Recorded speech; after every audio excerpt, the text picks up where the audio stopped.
Defining Duke is brought to you by Cometeer. Cometeer is the first coffee that you melt to make. It's delicious quality coffee that's ready in seconds. Cometeer's freshly brewed coffee arrives flash frozen inside the world's first 100% curbside recyclable capsule. It's super simple to melt your way, hot or iced coffees, lattes, and so much more. No machines or expensive equipment needed. It's simply incredible, fuss-free, mess-free coffee. I am a massive tea drinker. It's my go-to. However, through Cometeer, coffee has been added to that list and has been moved up the tier list. That's because of the ease of use. Cometeer brings you the best coffee on the planet. It's incredible, but don't just take my word for it. Experience it for yourself and try the coffee you melt to make, brewed exclusively in partnership with award-winning roasters. And we've got a special deal for you. Save $20 on your first order when you sign up at cometeer.com. That's COMETEER.com/Duke. And we thank Cometeer for sponsoring this podcast. Defining Duke, an Xbox podcast, is brought to you by, well, you. If you want to learn how to support the show, go to patreon.com/laststandmedia.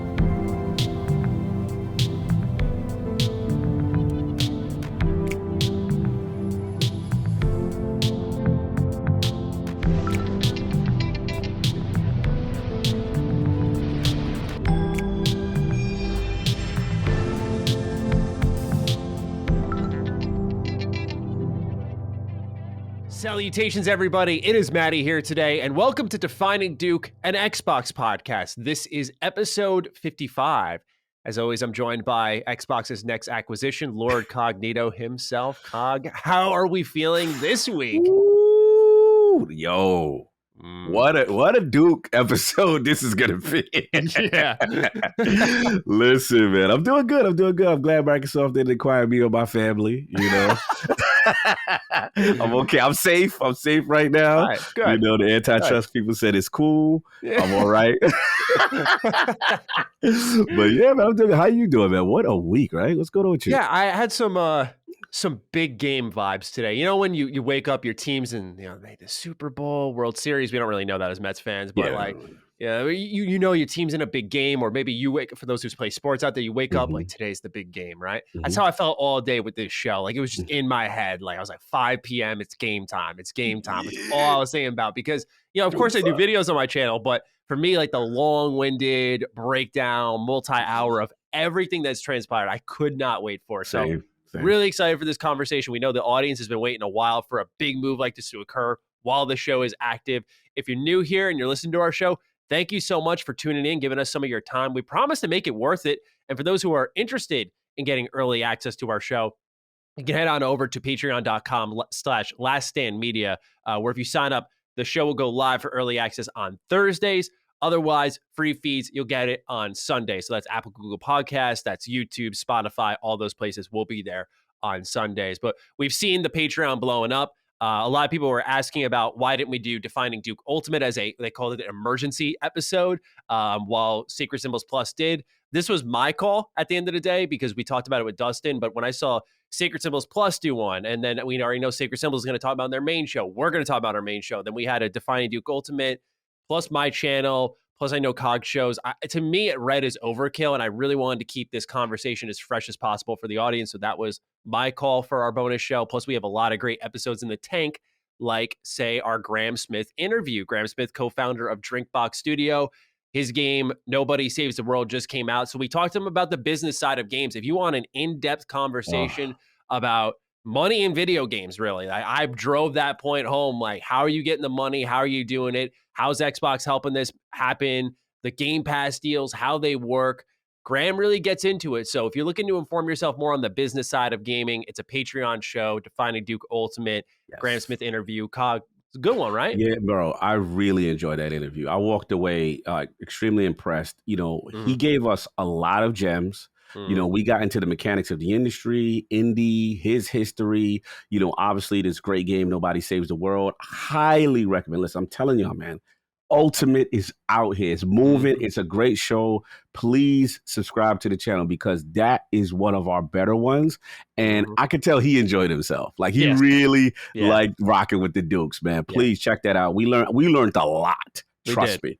We did. And for those who want a test of Defining Duke Ultimate, the timing is just right. We don't mean to over promote here, but everything's kind of worked out perfectly this week, where I do want to point people in the direction of our episode on Tencent that just went live to the public. Oh, I Normally we forgot keep about that free. to the, Yes. Yeah. We usually keep it on the Patreon. A lot of people were like, please put this out to the public. We think this is an episode more people should hear. We listen to the audience. We put it out there. And so that's available for you to test out and get a feel for what Defining Duke Ultimate is. But with that, now for those who are long-term listeners, normally we do our show of like, before we begin, I get some updated comments from the audience. We talk about what we're playing, our warm-up questions. We do 5 of those. We are doing all of that, but we're doing 2 questions to start off because we know everyone's here for Activision. We know everyone's here to talk about the ins and outs of this deal, the games, the IP, to talk about Bobby Kotick, to talk about the money spent, Microsoft's next move, so on and so forth. There's a lot of exciting things to get into. And quite honestly, I don't want to jeopardize the structure of our show, but I want to get there as quickly as you do, right? So we're not going to rush, but we are going to do a little bit trimming. And the back end of our show has been fattened up a little bit for this episode to make sure we have questions as per usual. It's the same amount. It's just in a different order. We won't be doing this moving forward, but obviously I think this week calls for it. So I want to start off with a little follow-up from Von Aran and shout out my boy, Lord Cognito here in his show, Iron Lords Podcast. Hello, Dukes. Cog, I watched this week's ILP with Mama Micah and how you two spoke about video game representation of Black characters, specifically toward character creation with hair. Being that you love character creation, has a voice protagonist like Mass Effect / Fallout ever interfered with playing a colored character? Recently, I made a Black character in Bound by Flame, which did not mesh well with the white voice actor, in my opinion. Bless Von Aran for playing this game, by the way. It's not a good one. I like spiders, but this is not a good one. Understandably, not all games can offer multiple voice options. Destiny had multiple options for voices, but took that away when they didn't want to fit the bill anymore. Dragon Age Inquisition is the only game in recent memory that supplies a choice of 2 dedicated voices for both genders, 4 voices for 1 character. I just want to put this in here, Cog, and shout out what I thought was a great clip I saw shared about your show where Mama Micah was talking about Lee from The Walking Dead. And I thought it was just beautifully put. I wanted to shout it out, put some more of a spotlight on it, and then just get some additional thoughts from you on this topic. No, thanks for that, brother. I mean, it was a great show. I want to shout out to Last Stand Media fam, Mama Micah. She was awesome. She was so funny. She's like, before the show, she was a little nervous. It was kind of funny. And I'm like, you are going to be fine. We're going to have a good time. We're going to celebrate your journey. And it was so cool. And we had that segment. It kind of developed organically. And yeah, man, she really talked about that aspect of character creation and representation. And it was just really fun. And actually, it was based off a prior conversation, which was her debut on Last Stand Media as a guest on Colin's Sacred Symbol Plus. So it was so cool. I remember that episode. Yeah, like I did my research. I'm like, wow, this is so cool. And then obviously they kind of came together later on in life as a result, which is so dope. With so it just goes to show you about good discourse, even if you disagree, how it can still develop into something you learn from each other. But to Von Aran's question, yeah, man, it's very important. He's making a fantastic point about the voices. I think the first battle is the representation first. You know what I'm saying? So let's get there. And remember, I love Ascent. I know Maddie does not, but Ascent did bother me when I went to the character creation. I'm like, damn, bro. Like, okay, you know what I'm saying? We talked about character hair, curly hair, people of different descent type hair, being in there. And then as far as the voices, great point. Dragon Inquisition. I got to give Halo Infinite some credit. I know it's multiplayer, not really a narrative in the multiplayer, but they had a lot of different voice options for your Spartan. I know Maddie turns off the Spartan banter. I know. That switch is still I know. He's like, stop talking during my game. For me, I'm sweating. You're hilarious. I'm a Spartan banter guy. So I love the fact that they kind of had, they had a deeper voice brother in there. I'm like, okay, all right, let me add you. So again, baby steps, but it's good to see, and hopefully we get in that direction with both things. But good question. Right. Thank you for that. Right on.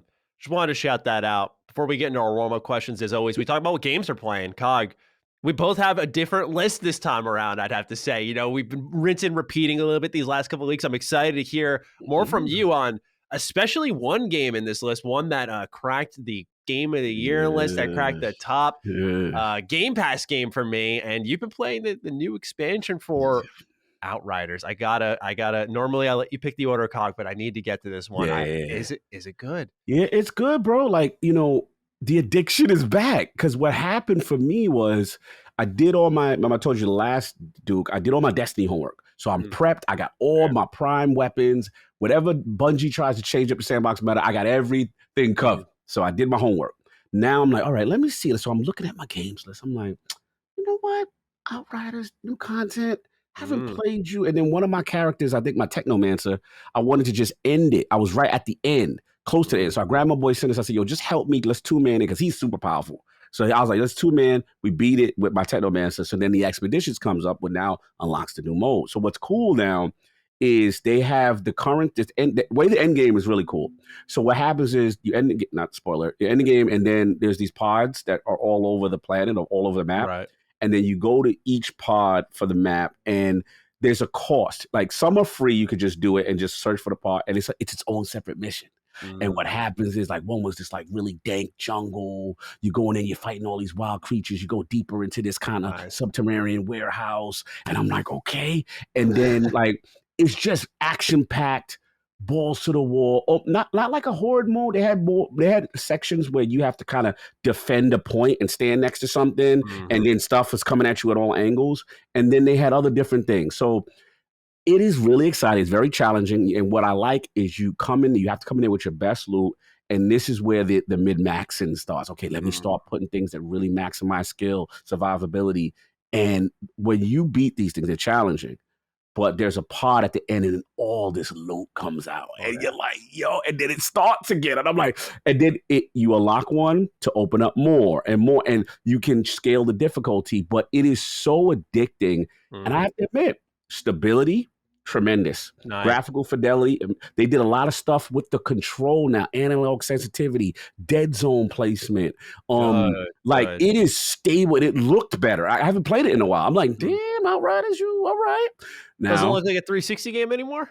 Well, when they go to the cinema store, when they, I mean, you know, them faces be rough. When they get up close and you talk to somebody in the shop and you're like, no. But I will say that normally my crash ratio with Outriders used to be every 45 minutes I'd get like one.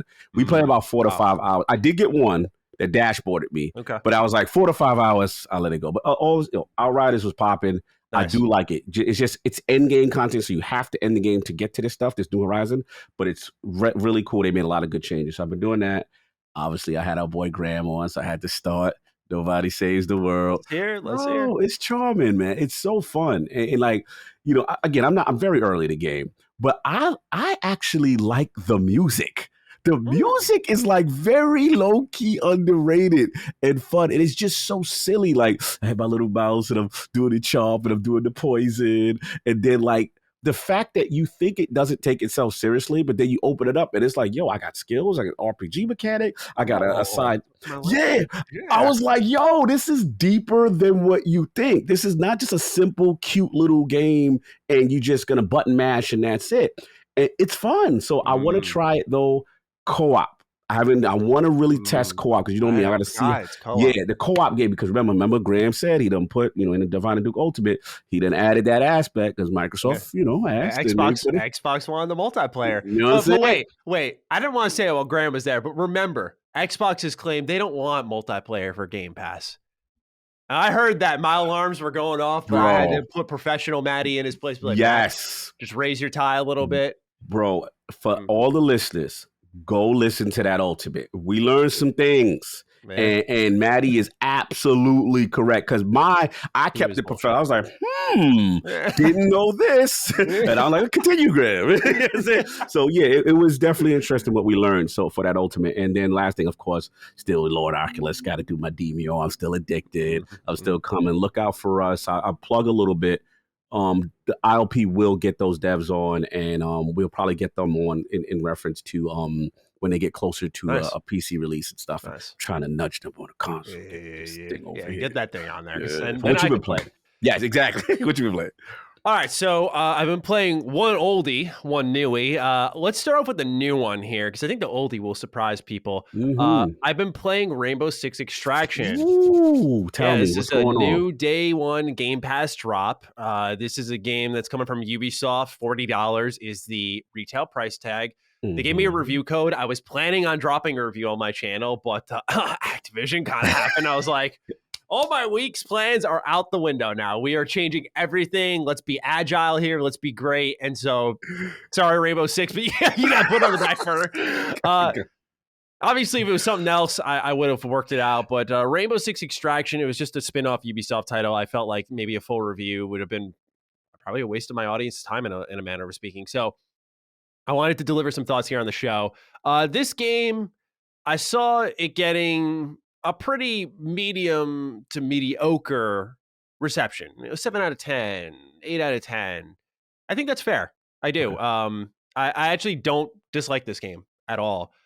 Which, if you're new here, I've been beating Ubisoft over the head as of late, and I think it's because at the core of this is the Rainbow Six Siege gameplay, which I think is one of the most fun things that Ubisoft's done in recent memory. I want more of that. I want more of like the Mario and Rabbids Ubisoft than the Assassin's Creed and Far Cry Ubisoft, quite honestly. But yeah, this game, it's not going to blow your socks off. It is a Game Pass game. I will say that I would not have recommended you buy this game because it is very familiar. If you've played Siege, I know Siege had some type of event that very much harkens back to what this game is. And so a lot of people are definitely going to look at this game and go, why don't you just make this like a permanent mode in Siege? And I do think that's a fair alternative that should have been explored more by Ubisoft. But what is there for Game Pass users? We'll talk about actually paying for it in a sec. Game Pass users, you get a co-op game. You can play it in solo. I did a little bit of both. I played about 3 hours solo. I played 4 hours co-op. It is a tense stealth co-op experience where you're crawling through familiar maps in the Siege world, and you're going to see this Archean type of alien creature that has this black goo all over the place, and it's going to slow your movement speed. Rainbow Six, for those who don't know, Siege is already a very slow-moving game, so having obstacles that slow you down more, it's very methodical. So there's a lot of team communications as you're kind of like spitting out call outs. You're pinging like nests where creatures will spawn from them, and it's a fun, tense experience. Now, what really makes this mode click is not the fact that you're completing these objectives in every single map and trying to escape. It's that enemies do good damage. You don't really get a lot of health, and the risk reward, because at the end of these missions, when you pull out, that health you lost stays. So kind of think of Darkest Dungeons, where once you come out of the dungeon, you're like, okay, I'm damaged, I'm hurt. It doesn't go as deep as Darkest Dungeon, where your character has to go to like therapy and shit. It's not that, but your character's health damage stays. They have to go away for a little bit, and you got to pick a new operator now. So it encourages that exploration of like, I'm not going to play Doc every game. I'm going to play as like, I'm trying to think of some of their names. So the operators are in there. About the Siege operators? Yeah, Siege operators are in there. What hurts this game the most, though, this is where it starts to trip on itself, and why I think the scores have started to get lower for the game as I've watched the day progress on. The progression isn't great here. And I know some people always hit me like, you're an RPG fan. You're too obsessed with progression. I like that stuff. But look, this is a general consensus here. The progression here is not good. So you got milestones, which you complete by doing studies. So studies are these map by map challenges, like tag 5 of these enemies, stealth killed 6 of these enemies, shoot this enemy, complete this objective, yada, yada, yada. And as you complete them, your milestone level will go up. You'll unlock maps. So it takes to getting to milestone 4 to unlock San Francisco and a set of 3 maps. It takes milestone 7 to unlock another set of maps in Alaska, so on and so forth. And this takes a while. Not only that, but the progression of each of the operators, which makes this very, I'd say, and I shouldn't say very, but this somewhat difficult game because you need to level up your operators and they are getting hurt and then they are being stashed away. You're going to see yourself jumbling a mixed bag of operators that are all like level 1, level 2, until you finally have that breakthrough mission where it does feel pretty good. You do get that level up and you start to see progress. But even then, when you start to progress through the game and you start to level up these operators, the upgrades you get are like, oh, you unlocked a shotgun now. It's like, well, this game's all stealth. If you go guns blazing, like it's not even an option anymore. It's not a good option. Like it's not even like you can, I put in quotes, can go guns blazing. It's stupid though. You'll die in a heartbeat. It's just not, it's not built for that. So when you unlock a shotgun, you're like, okay, well, this is not optimal to be used here. So it's like, oh, well, I just unlocked 10% reload speed. So eventually, once you get to the end of an operator's life cycle, if you will, and you hit the max level of 10, then things are looking better. You are feeling the improvements of your character. Got Takes you. a while to get there, though, and everything takes a while. But what is there, I think, is solid, and I do think it's worth a download on Game Pass. I know it's kind of an easy recommendation to make, but I do think this is a solid co-op fun time, and you're not going to be blown away by this, especially if you're like me. I played a ton of Siege for the first 2 years it came out, which I think was well before it even blew up. Yeah. That was in its like infancy. I loved Siege, but since then I haven't played it. So part of the disappointment does set in when I'm going through some maps and I'm like, I recognize that clear as day. And it's been 6 years and I recognize that. I was playing this when I was like a sophomore in college. So, you're right. Assets being reused. This is a for-profit play, we like to call it, by Ubisoft. But it's not, I'd say, super egregious. I think Siege is something that they haven't made strong use of in building the IP. They've tried to use the Tom Clancy name to do a million and one stupid things like X-Defiant. So I think this is not heinous. I actually kind of enjoy it. But would I say go out and buy it? No, I wouldn't. I'd say wait for a nice price dip because effectively this was a mode that they built on a little bit, put some pretty significant progression stopgaps throughout, and I think ultimately it hurts the product a little bit. So not worth a buy at full price. I'd say around like 2025 would be a safe area to go. But otherwise, a good Game Pass download, I would say. But it is a Game Pass game. Pass download. Graphically, how's it looking, number one? And then two, I was going to ask you, I heard there's a mechanic where like somebody could get captured.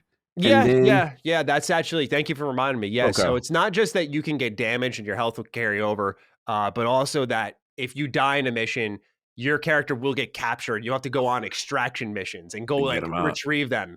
And it's not as simple as finding them and bringing them to the extraction zone. It's like when you start holding, I played it on Xbox, you're holding the X button and you're pulling them out of this nest he's in. Your teammates got to be like shooting these streams of blood coming in from these different tendrils. So it's like this, like, calling it out, shooting it. You can look around while you're doing it and make call outs. Right. Good co-op game. It's a good co-op game. I actually think this is a pretty solid ad for Game Pass. Definitely. And graphically it's looking okay? Graphically looking good. Yeah. Graphically looking good. It was Series X enhanced. I noticed that had the little icon there on my dashboard. So looked good, played good. I'm not going to blow your socks off, but Rainbow Six Extraction is a enjoyable game, in my opinion. No doubt. I said, though, I was playing an oldie, though. Yeah. Were you a bit surprised when you saw this on the dock? I was very surprised. I was like, tell me what brought this on. Yeah, I've been playing Minecraft. This is one that was brought on by a group effort. So I have a pretty large group of friends, and they were like, let's start a server. And I'm like, why are we doing this now when review season's about to pick up, boys? But all right, I'm game for the time being. I haven't played Minecraft since high school. I used to play it on the Xbox 360. So I fired this up thinking, like, I haven't paid attention to updates for this. I've largely, in my mind, I've kind of outgrown Minecraft, I'd say. And I still sort of feel that way. I say that with no disrespect to those who are playing it, but it doesn't, to me, have that same grabbing hold of me that it originally did, which is fine. Like, it did its thing for me. But still, I'm impressed with some of the updates here, Cog. Number one, this game looks great. It went from this blocky whatever title, with like weird choppy animations. It's a looker in a strange way. It shows art style goes a long way in my eyes. Art style, lighting, these can be effective. So I think at times Minecraft is very beautiful in its own strange way. But what I was also impressed with was the new additions they've made to dungeons. So I was like crawling beneath this cavern. These caverns are wide, expansive. Again, I play this on the 360, so the scale even is what's sort of staggering me here. I'm like, wow, this is great. And I start to find these abandoned mine carts, and I start to find treasure chests down here, new enemy types, just a lot of cool new things, books that you can use to learn magic spells built from cow leather. It's been a group effort to build up this whole castle in town, and it's been kind of fun, right? And my girlfriend's gotten in on it. She's been wanting to play Minecraft. It's her first time ever playing it. Her first ever dungeon run. She got a ton of diamond because she's just like a gifted person. So it was a fun little return. I don't know how long I'll be hanging around for, just because certain games are on the way, I'll just say. So I'm going to be a busy boy soon. And I need to make sure that I've got my attention in the right place. But this has been a fun little distraction here to just kind of dip into every now and then, get my build on, did a little bit of a railway system. So yeah, I've been going between these two multiplayer titles for the time being. It's been fun. Nice. Taking it back to the essence with the old school. I Mm-hmm. was surprised. I was like, okay, all right. I want to know what brought that on. Got the crew together. Yeah, You know what I'm yeah. saying? I All can't say I spearheaded this effort, but I gladly joined it. So it's a good time. Salute. All right. As I said, we've trimmed some of the warm-up questions to get the news as soon as possible, but I had two really fun ones that I didn't want to ignore here to kind of set the tone before we get into such a serious topic. Number one goes to easygoing gaming. I got a game for you fellas. We call it Swap It or Stop It. You'll be put in the GM seat for Xbox first-party studios, and you'll be given the chance to swap out some of your first-party IPs for Sony first-party IPs. Below are a list of 8 potential swaps. If you think it's a good trade, you swap it. If you think it's a bad trade, you stop it. He says, hopefully that makes some sense. I think it does. Mm-hmm. All right. I'm going to go by this one by one. We'll judge whether or not we swap it or stop it here. We'll discuss a little bit. Number one, Gears for Jack and Daxter. You swapping or stopping? That is a hard stop. Yeah, I'm with you. That's a stop for me. Okay, here we go. Number two, I think this one's a tough one. Let's go. Halo for God of War. God of War, as great as you are, I cannot swap you for Halo. I just can't. But trust me, I can understand if someone did. Maddie, where do you stand? It depends what era of God of War we're talking. Oh, you like King? You like the old school era? I love the old school era a little bit, but Halo, Halo 1, Halo 2, 3, ODST, like those come to mind right away. Where I'm just like, Infinite's a good time. I gotta say, I'm hanging on to the two Microsoft staples here, but this was a tempting one, right? I'm hanging on to Gears. I'm hanging on to Halo. You've done too much for me. I agree. This one. All right. We got to go with number 3, Starfield for Horizon.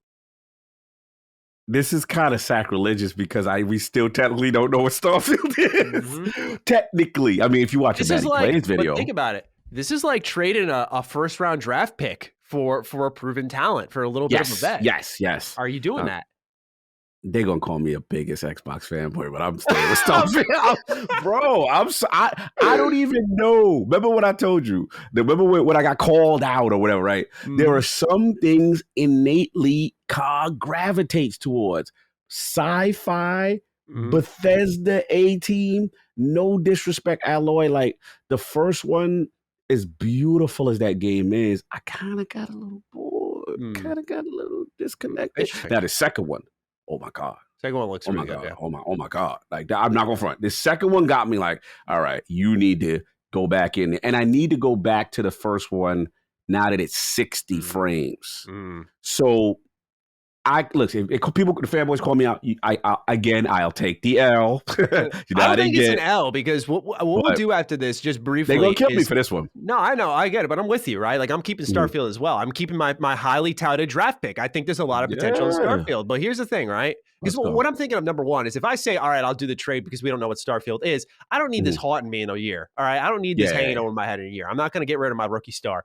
What I want to highlight, though, is I think at the end of this, we can do a little bit of crossing over here. Like we'll take the pick from number 1 and the pick from number 8, and we could flip those and make those potential deals instead afterwards. So it doesn't look as egregious. Because number 4, like this is another one where I don't know, man. But we'll talk on this one extensively.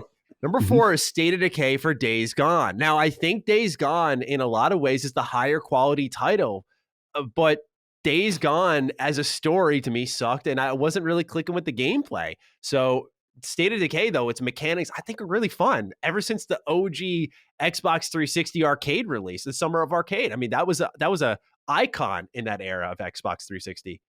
I agree. And it comes down to me. What's the fun gameplay? They're going to kill us. Like, listen, Sacred Symbols fam, I'm sorry. Oh, we're getting destroyed here. We're going to get destroyed for this. But here's the thing. State of Decay, again, it plays to my sensibilities where it's permadeath. It's literally my Walking Dead simulator. I could go out in the whole world and explore and make settlement and then do my base, and I'm worrying about food and resources. Like, I like that. It's literally co-op. Walking Dead, the game, then co-op. Like, yeah, it's janky. Like, Days Gone is way more prettier and a great looking game, but it got its issues too. We can't front, like, so I'm going with State of Decay. I'm sorry.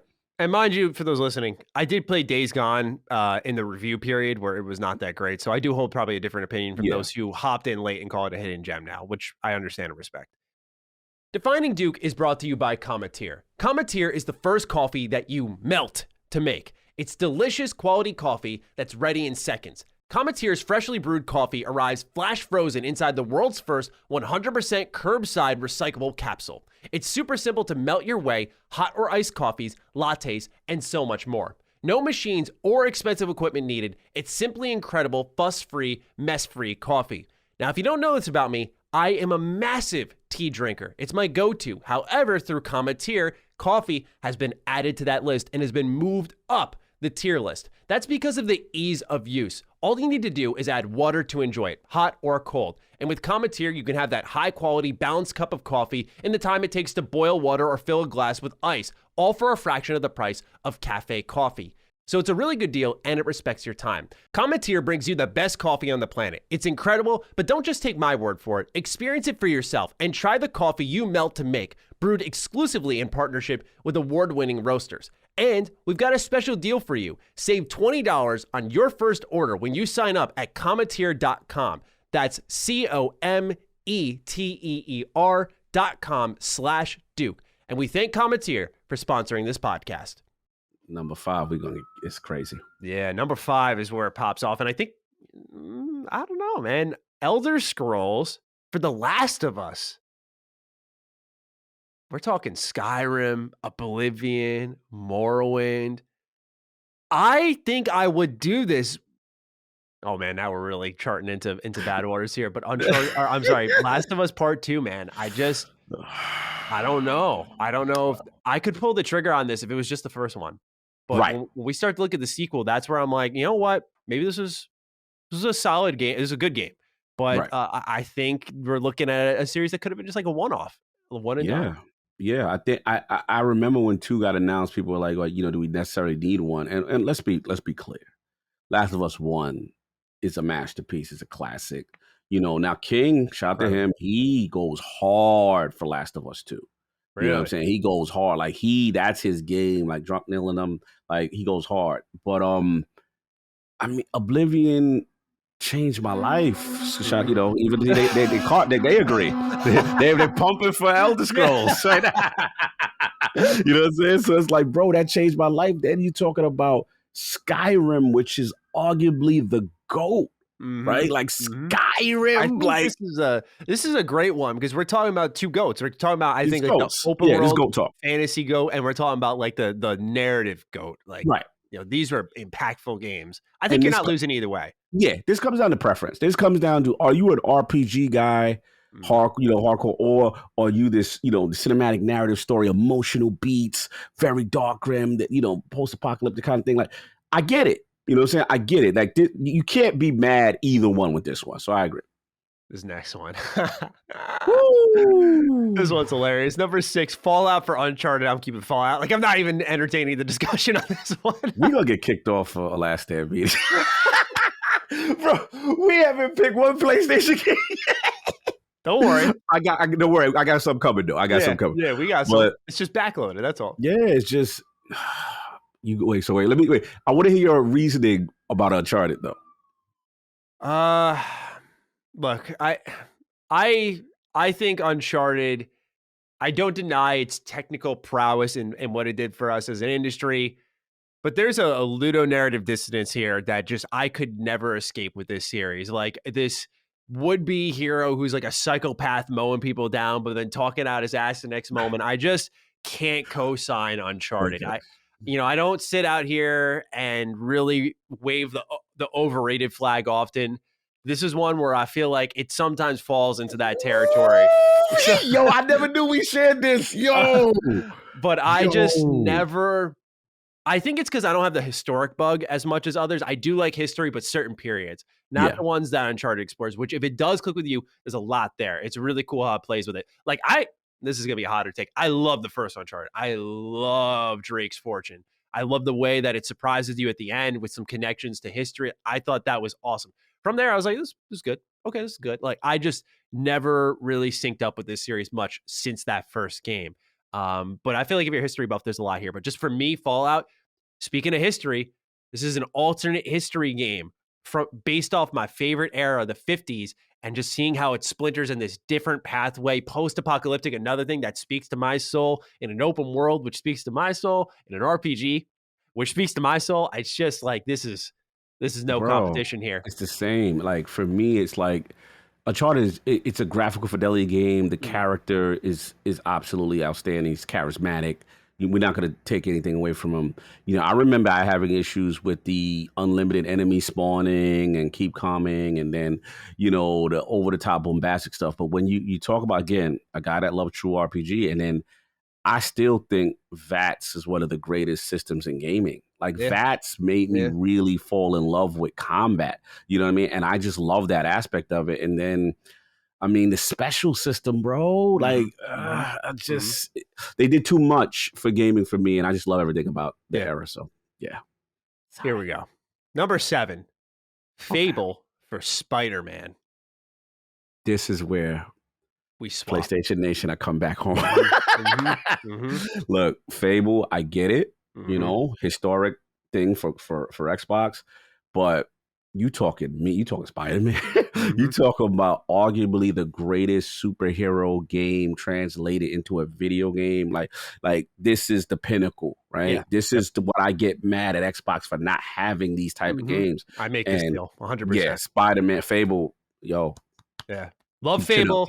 I've replayed the first 2 Fable games this year, but look, man, I just Spider-Man is such a top-notch game from top to bottom. As someone who's religiously played like the Raimi games, Spider-Man 2 especially, like this game takes all the pillars of Spider-Man 2 and just takes them a mile forward. Excellent progression systems with the suits, with the gadgets, really focusing on the character of Peter Parker, that duality, Miles being in there. There's just too much there as a series for Spider-Man. And as we've said time and time out, Xbox needs to get in on that pop culture. You make this trade, you make this swap, you get your fix there. So yeah, trade in Fable for Spider-Man. Salute Fable, thank you. But number 8, this isn't fair for me. This is not fair. I gotta hear you on this. For Sly Cooper? I gotta hear you. I know how you feel about Sly. Bye, Redfall. Goodbye. Goodbye. Okay, now I know we could sort of say this with State of Decay and Days Gone. I thought about it a bit late. But look, everyone looks at Xbox as the benevolent reviver. Oh, they got them? Like, yo, what are we going to do with this IP and this IP, right? They could do that with Days Gone and bring it to a new level. Sly Cooper has been dead in his grave for far too long. It's been since 2012, I want to say. My man deserves better than this. Give him the Xbox. Let him live over here. Send them Redfall. Let PlayStation have a first-person shooter because they need one. Let them have a co-op game because they need one. Like, let them have something new. I think this is a deal that benefits both sides. Xbox gets a solid mascot platformer, the best one in my opinion. And look, PlayStation gets their beloved arcane FPS game, right? They got their Deathloop. Get Redfall. Do what you can with it. But I think Sly Cooper, man, you can't pass this one up, Xbox. You just can't leave this one in the dirt. But Cog, am I alone on this? The problem I have is that Redfall does kind of fit the type of games I like. But Sly Cooper, listen, we don't know what the hell Redfall is. So I cannot do. I have to take Sly Cooper. Oh, really? You are, even though you weren't going to take. You know, you kept Starfield though. Yeah, because Starfield's pedigree is way higher. Like I have a trust. This is God Howard. I have a trust. You know what I'm saying? In God, a relationship, a bond. It's a relation. Look, Redfall, bro. I don't know. Yeah. I don't know. It is promising, but we don't know, right? Then we heard about it. Like, and you know what I'm saying? So, I got to go with the established brand, and Sly is the established brand. I want to do a couple of little mix and match in deals, just real quick. I would do Gears for The Last of Us. I would do that one for sure. Even with The Last of Us Part 2, I would inherit some damaged goods with that one, and I would give up Gears for that one. I think Xbox is missing that third person over the shoulder. In a way, PlayStation's still getting it, but let's be honest, The Last of Us is like the top tier third person over the shoulder, in my opinion. Like, I feel you, but I don't. Oh, really? I wouldn't get rid of Gears, man. Listen, man, like it's tough, man. It's tough. It's tough. Listen, Last of Us is a better narrative by far. By far. It's not even close, right? But I had Mama Michael on, and it's like the co-op, the Horde, I think Gears, it was a pop culture thing. And I just remember like that chainsaw and you. Oh, I get it. There's a lot there. There's a lot there, yeah. That I wouldn't have tactics. Yeah. So I'm messed up for me. Like true. And then I wouldn't have a horde mode. I don't like Gears multi. I'm not a Gears multi guy. But I could listen, this is not a bad trade. This is a fair trade. Right. And anyone who says Last of Us is far superior, I can understand that. I will not dispute that. But for COG, whose name is COG, yeah, I can't go against the other one I'm gonna throw out there. Let me hear it. State of Decay for Jak and Daxter. Let's talk about it real quick. All right. We got a studio in Undead Labs with State of Decay that, you know, they're about to reach, I'd say, maybe their apex. We know they're working with Unreal Engine 5. We know that State of Decay 3 is going to be super ambitious. Here at PlayStation, you can have a company that's about to reach their peak. Meanwhile, we're going to take Jak and Daxter. And again, I think Xbox, they're missing a lot of mascots. We're going to take the mascots. We're going to take Jak and Daxter from you. We're going to take Sly Cooper from you. We're going to work out these deals. We're going to get some new faces for our platform that isn't Chief, that isn't Gears, right? We're going to put Joel, Chief, Jak, and Sly on our box now. Like that's our console box, right? That's the image I get in my head. Get the kitty game too. Yeah. Okay. I don't know. Sly Cooper's mature, man. Hold on. Don't disrespect like that. But look, I just want to throw it out there. Like, this is another deal I'd make. So fret not, PlayStation fans. I'm not trying to do this to make up to you, but know that there are some deals that would work here, just not the ones that Easygoing Gaming has presented to us. The Easygoing was not very easygoing for us. Yeah. All right, one last quick question. We'll get into the news afterwards. Ronnie Barrier writes, favorite ice cream flavor? Mine is chocolate chip cookie dough, even though it hurts my tummy. Please have I can't tell if my socks are damp or just cold kind of day. Salute, Ronnie Barrier. All right, just ice cream. Actually, mint chocolate chip is my favorite. Yeah, so either that or, like anything like cookies and cream. I'm like, like a little something in there, yeah? Yeah, like plain. I don't really, I don't hate it. I'll have it, you know what I'm saying? But I do like the mint chocolate chip, and then it's like either the cookie dough stuff, the cookie dough kind of thing. And the other one would probably be, or the third place would probably be like, I actually don't mind sherbet. I actually don't mind it. But what do you? Yeah, I actually don't. Wow, people hate sherbet. Yeah, he said you going wow. Wow. Mint and sherbet. Yeah, I'm weird like that. What you like? Well, I can't talk. I'm not as fun. You know, right. I like vanilla. Plain old. Yeah, I'm just boring, man. I just like a nice vanilla bowl of ice cream. It's good. No doubt. It works. It works. Like, I'm with you. Like, I'm team cookies and cream. You know, I like what do they call it? Not Muddy Hills or something like that, but was it Rocky Road thing? Rocky Road. Thank you. Yeah. Okay. That's what I was thinking about, Muddy Hills. And Muddy Hills. Yeah, just vanilla speaks to the soul. Vanilla speaks to the soul. So I'm all about that. Anyway, we've dilly-dallied enough. We got quite the write-up here from yours truly, and we'll get into the news. Starting off with an obvious number one. After much anticipation and rumors floating around, Xbox has announced their next acquisition. It is their first since they acquired Bethesda for $7.5 billion on September 21st, 2020, and the price tag for their next purchase is just a little over 9 times that amount. On January 18th, 2022, Xbox announced that they have agreed to purchase the publisher Activision for an astonishing, eyebrow-raising $68.7 billion in an all-cash deal at $95 per share.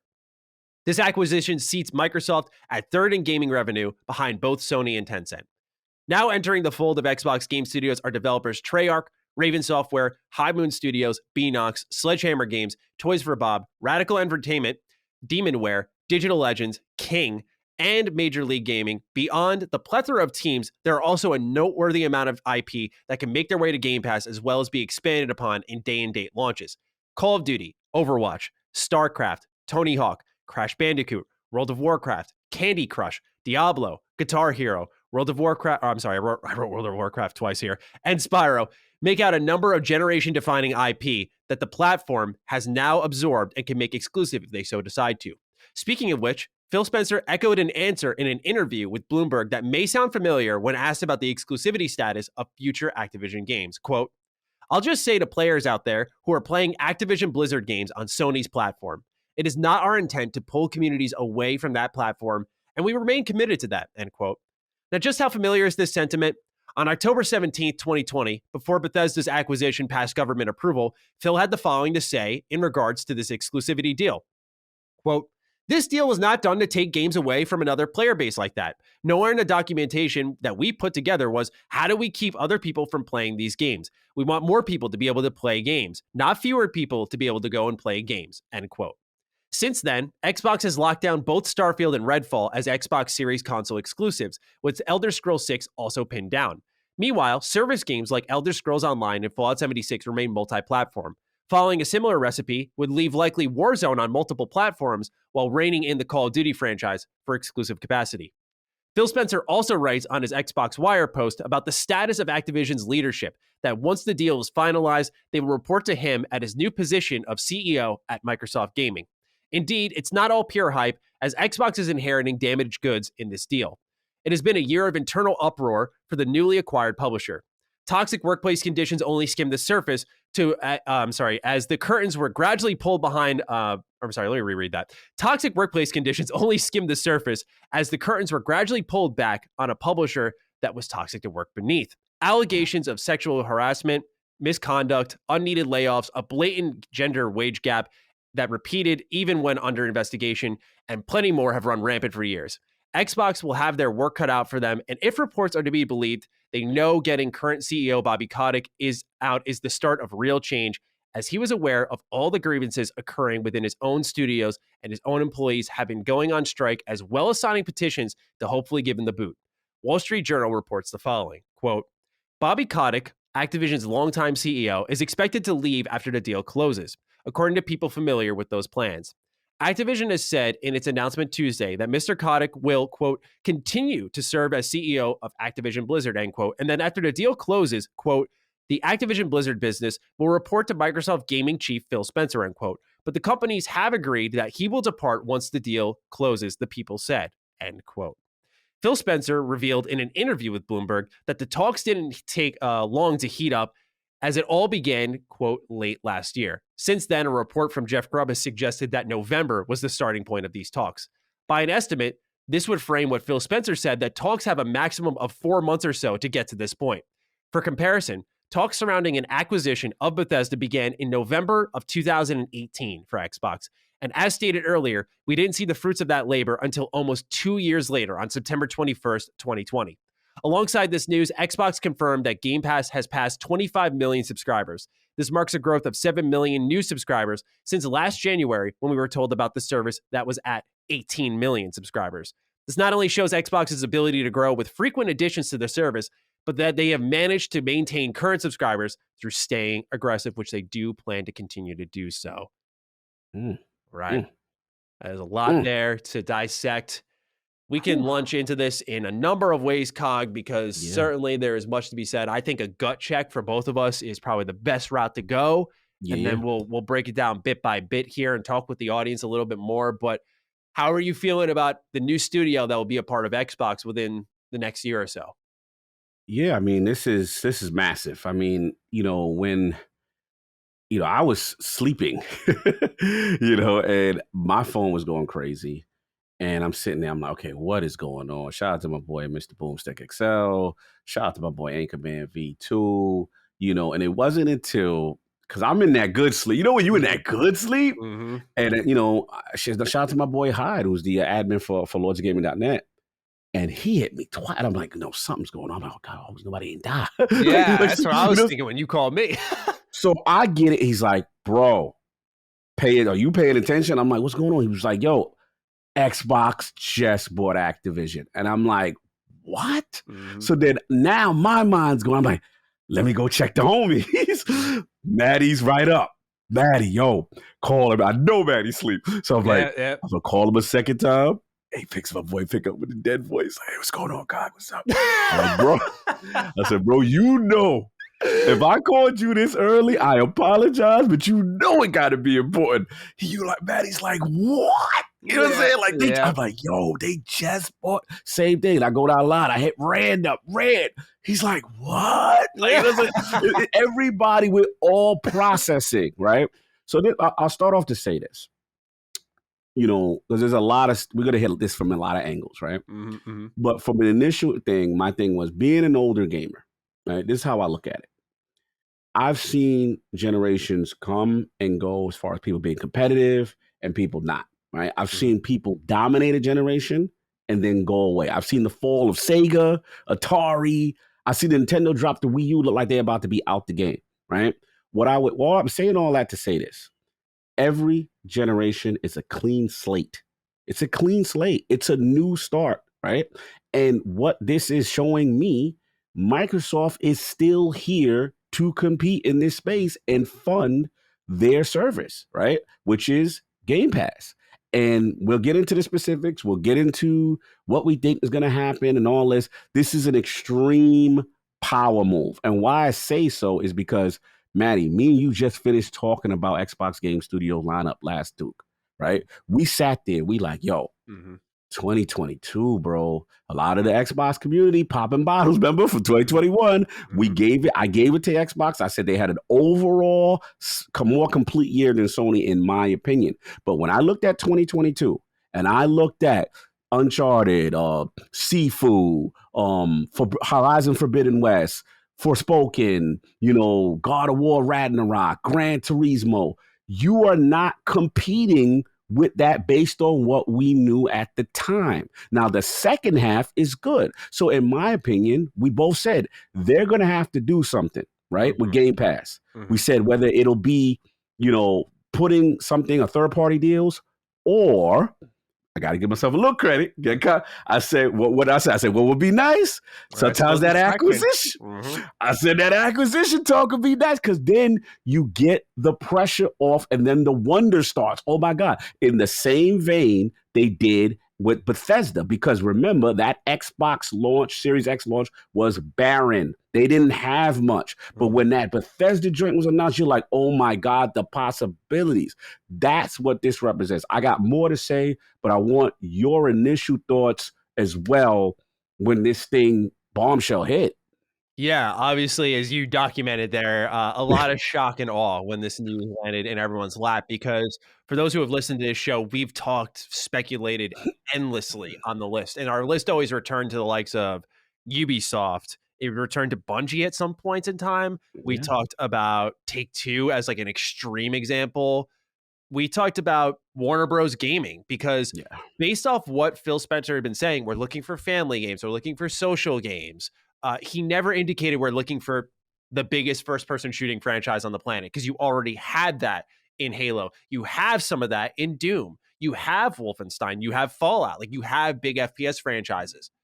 What this deal screams to me is that this was never a part of the cards for Xbox. It was never a part of the plan for them, and that an opportunity landed in their lap, and they were like, how hungry are we? And how part of Xbox is Microsoft?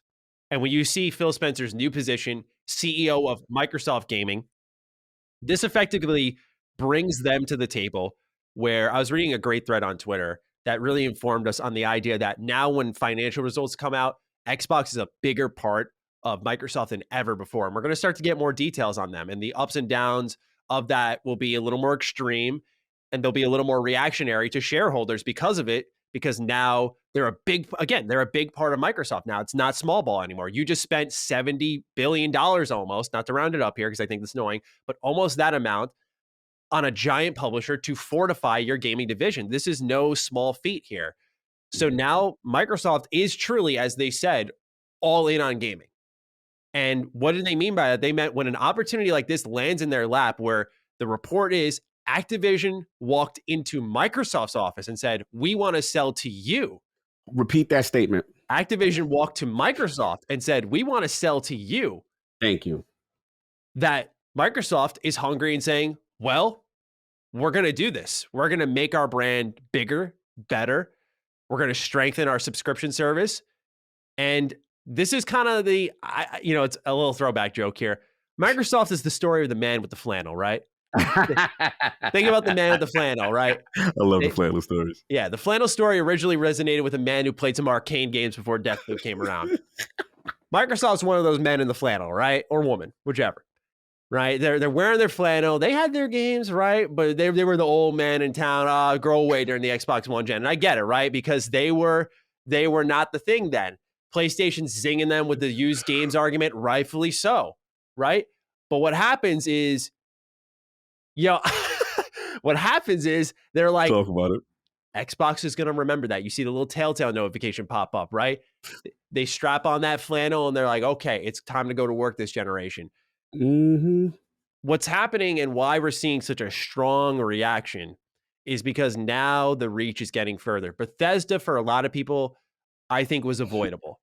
Right. But now with Activision, the IP reach far and wide. And we're talking about now IP that were historically known to be on competing platforms, Crash, Spyro, Banjo, being brought underneath one banner here. And I do have a lot to say on the count of IP.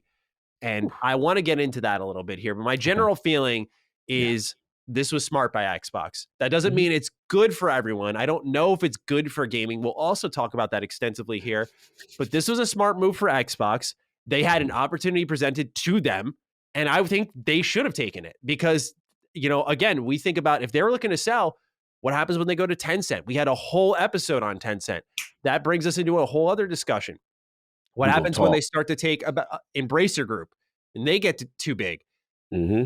It's about whose money is good money, right? And in my opinion, we're talking about the worst or the least worst evil. I'm looking at Microsoft for that. But let's talk about IP back catalog. I want to talk with Nolan Ramsey, who writes in, raise your dukes. With Activision officially being acquired, there is, of course, massive speculation about what this means for Game Pass, workers' unionization efforts, etc. Since it's an acquisition, the companies will operate separately, at least for a while. My question to you is back catalog. With all of that juicy IP available, what back catalog game would you like to see Microsoft fund and bring back to the masses? Personally, I'd like to see a modern take on the Pitfall game for Atari, whatever that can mean, which would be nostalgic but fresh. What about yourselves? Thanks. Thank you for writing in, Nolan. I wanted to use this as a launch pad for the conversation of the plethora of IP they've inherited now. Mm-hmm. And in my opinion, this is where I get a little scared about this deal. Okay. They got a lot to manage here. Yeah. We're looking at a list of dead IP like Prototype. I'd argue Spyro to some extent is dead. Mm-hmm. That hasn't got a new entry like Crash did. Banjo's dead. Singularity, Killer Instinct, Dishonored, Prey. Like this is across their family of studios that they have a lot of dead IP here. And Activision, of course, as they inherit more and more companies, this list, which they're going to, this list is going to grow. And not every IP, as I've learned as a Fallout fan, will get that love, attention, respect because they're creatives. They're going to go to different places. So what's going to happen is I think the benevolence of Xbox will start to wear off over time. And it's not they're going to be this savior and reviver, as I joked earlier during our little trade discussion. They're not going to be able to revive everything. They may be able to bring some back, but currently as it stands, their wording is their backwards compatible efforts are done. So even the revival of some of these titles isn't going to quite strike right. So for me, I do worry about the back catalog. It's like you can only revive so many, especially as game development gets more expensive. I want to know, Cog, how you're feeling about the back catalog, what they've inherited. Of course, the massive potential, but does it come with any, pardon the pun for Nolan here, pitfalls for you? Great one. Yeah, look, this is great, honest discussion. And this is the part, I'm glad you brought this up because this is the part that I feel is probably the more legit concern, right? Because at the end of the day, this is how I look at it. When Microsoft makes acquisitions now, right? And you look pre-Bethesda, and you look at Obsidian, Ninja Theory, In Exile, Double Fine, like these are a lot of studios, right? Mm-hmm. That is a lot for Matt Booty to handle. Because remember, Phil is elevated now. Phil is Microsoft, CEO of gaming or whatever, right? Mm-hmm. Phil is Matt Booty is kind of Phil's old job, which is kind of managing the studios, right? Mm-hmm. So this is how I look at it. Normally, I would say, the more you acquire, bro, I don't know. Like, can you truly manage all these IPs? Can you truly get game development on all these games that we thinking that we want? And we know what's Activision's catalog, but this is why I think it's different. I look at Bethesda and I look at how ZeniMax, excuse me, and I look at how they handle it. Now, when you acquire a publishing arm, that to me shows that they can operate independently on their own, right? When we looked at the Bethesda and the ZeniMax deal, when they did the press conference, they're letting them do them. Even when we had Jez on, and he's talking about stuff that he's hearing internally with Xbox Game Studios, and stuff that he was saying. What you call it wasn't in that none of the Bethesda ZeniMax games were in that kind of that report, because they're still operating separately, and I think that takes pressure off Microsoft with micromanagement, right? So they're going to have to manage them on some level, but not that you have to be going in each and every single one, because they're still able to operate the entity. Now, fast forward to Activision Blizzard / King, right? The reason why there is a little trepidation here, and this is why I think you do have a point, is because that whole publishing arm was in disarray on some level, right? There was disarray, there was dysfunction towards the end of this thing. Like, they were literally transformed into the Call of Duty pump out studio. We don't care what you're doing. Get over here and sweatshop these Call of Duty. Like, literally. Right? So when you do that, now you talk about culture, we talk about allegations or less, but I got to hark back to what you earlier said, Maddie. It really touched my soul, which is, bro, when we talk about evil Microsoft talk that I'm hearing on Twitter, you know what I'm saying, is that bothers me is that what is the alternative? See, the way I look at it is I'm pro dev. I don't want games to go away that I love. I don't want studios to go away that I love. We just did a DDU with Colin. We talked about the tendrils, the evil of Tencent, censorship, removing people of color from magazines, removing choice, no trans, no homosexual, like out of game, censorship, right? I'm going to take Microsoft any day of the week. Now, granted, they are not perfect. I'm not saying they are virtuous. I am not saying everything they're going to touch is going to turn to gold. But all I'm saying is that is a better alternative to me. And I have more faith in what could happen there. And we'll get more into other specifics. But yes, this is the concern. Not, in my opinion, evil MS, oh my God, and everyone's going to want to be an antitrust lawyer all of a sudden. I'm going to get into that.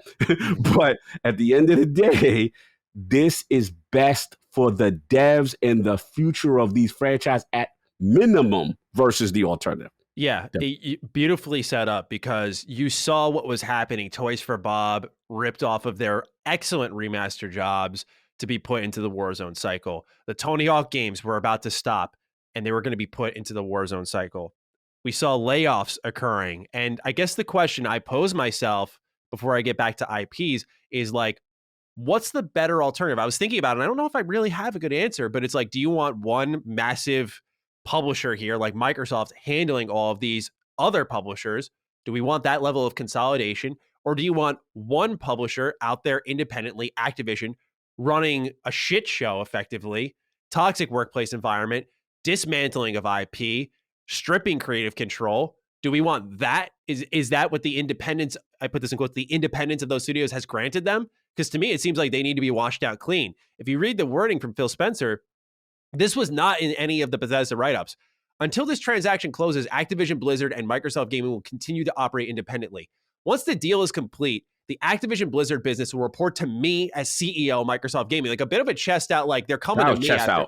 Because the thing is again, none of that wording was ever, and we don't know if that's actually happening with Xbox or Bethesda and ZeniMax, but this was never mentioned once. It was always independent. And think back to E3 with Bethesda. Who was first to show up? Todd Howard. It wasn't Phil Spencer to establish dominance. This is different. This is a cleanup act. And it's something I said in my videos. This is Xbox's biggest test. We're not saying here because we're like cool with the deal so far in the most parts that it's going to play out well. This is Xbox's biggest test because it's not just a game and IP handling issue. It's a people problem too. You've got to show that not only are you going to improve the IP and the games that are being worked on, but that you're going to help the lives of people who are Right. working in these studios who don't have that creative control, harassment, sexual Yeah. allegations, just Might the lost their list goes life. on, right? Yeah, we're talking Yeah. about people at this point now. This is a Mhm. challenge. And so for Phil to effectively say, they're going to report to me, Right. very different. So I do think the relationship between Activision and Xbox, or rather Microsoft Gaming, it's going to take a Mhm. while to adjust to, is going to be a lot different for Microsoft Gaming and Bethesda, because it seems Absolutely. like one will operate independently. The other is in such a cleanup act that Right. Xbox is going to be restructuring. Like, I think you're going to see them say, like, we're not going to make you do the Warzone effort. Like, we're going to restructure where Toys for Bob is going, where High Moon Studios is going. That Mhm. can be exciting. But again, that is also optimistic. And a lot of stuff has to play out very well for this to occur. Absolutely. I want to do at last one point for fairness, Mm. right? And we and you are in 100% agreement with what you just said, right? This to me is a way better alternative than what the hell was going on in that damn building, which we know was awful, right? Now, Yep. the thing about why I want to be clear, right, is that while we know what was going on in that building was awful, they are essentially, because no one is virtuous here, right? Mm-hmm. People want to make money, right?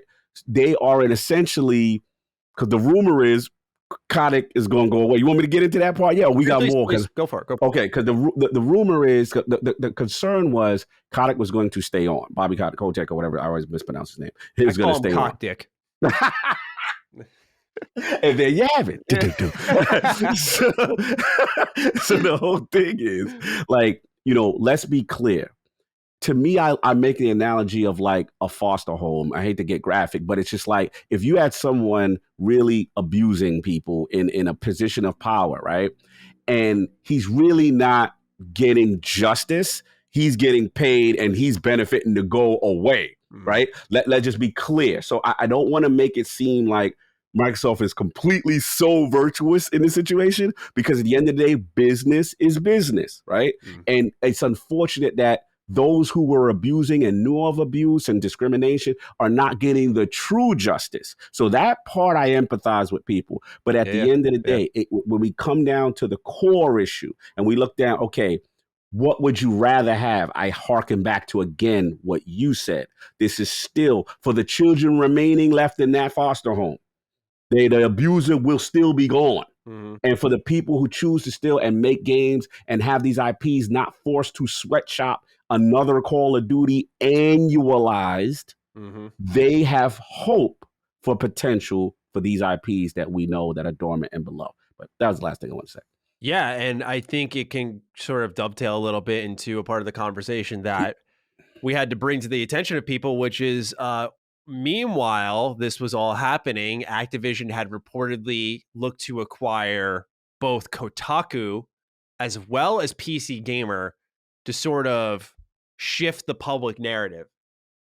Which, again, we're talking about now Microsoft's given this guy what effectively, I've heard the new term, and I do like it, the golden parachute, right? This man's getting the best severance package of all time. He's floating out there like, $400 million Oh, for me yeah. to go? He, Okay. he going to be on an island somewhere with margaritas. Yeah, we know. yeah, he'll live out the rest of his life fine. But and I guess removing the cancer, if you will, Yeah. from the studio and extracting that is step one to recovery. So he should face charges and consequences afterwards, I would say. But for the betterment of what Microsoft is working to do, just getting him out of there will be plenty for their efforts. But seeing that level of effort they were about to go through, I mean, think of this on this level. Like, he's been there for 3 decades, and they were about to absorb 2 news sites to shift the public narrative. Like, there's that much control and sway. So think of what's also not being said there. So Microsoft, I mean, again, biggest challenge yet. They are going to get their hands dirty with this one. And Microsoft, we got to also note that not even a week ago, we talked on this show about how Xbox had said, our relationship with Activision has changed. I'm like, well, you don't fucking say. I mean, yeah, things have really changed, huh? Like, you Yeah. bought them. Is this what you meant? And what I'm thinking, and this is only speculation, is that the original deal did not involve getting him out of there. And I think once they saw the allegations and they came to him, he was like, okay, well, you got to go.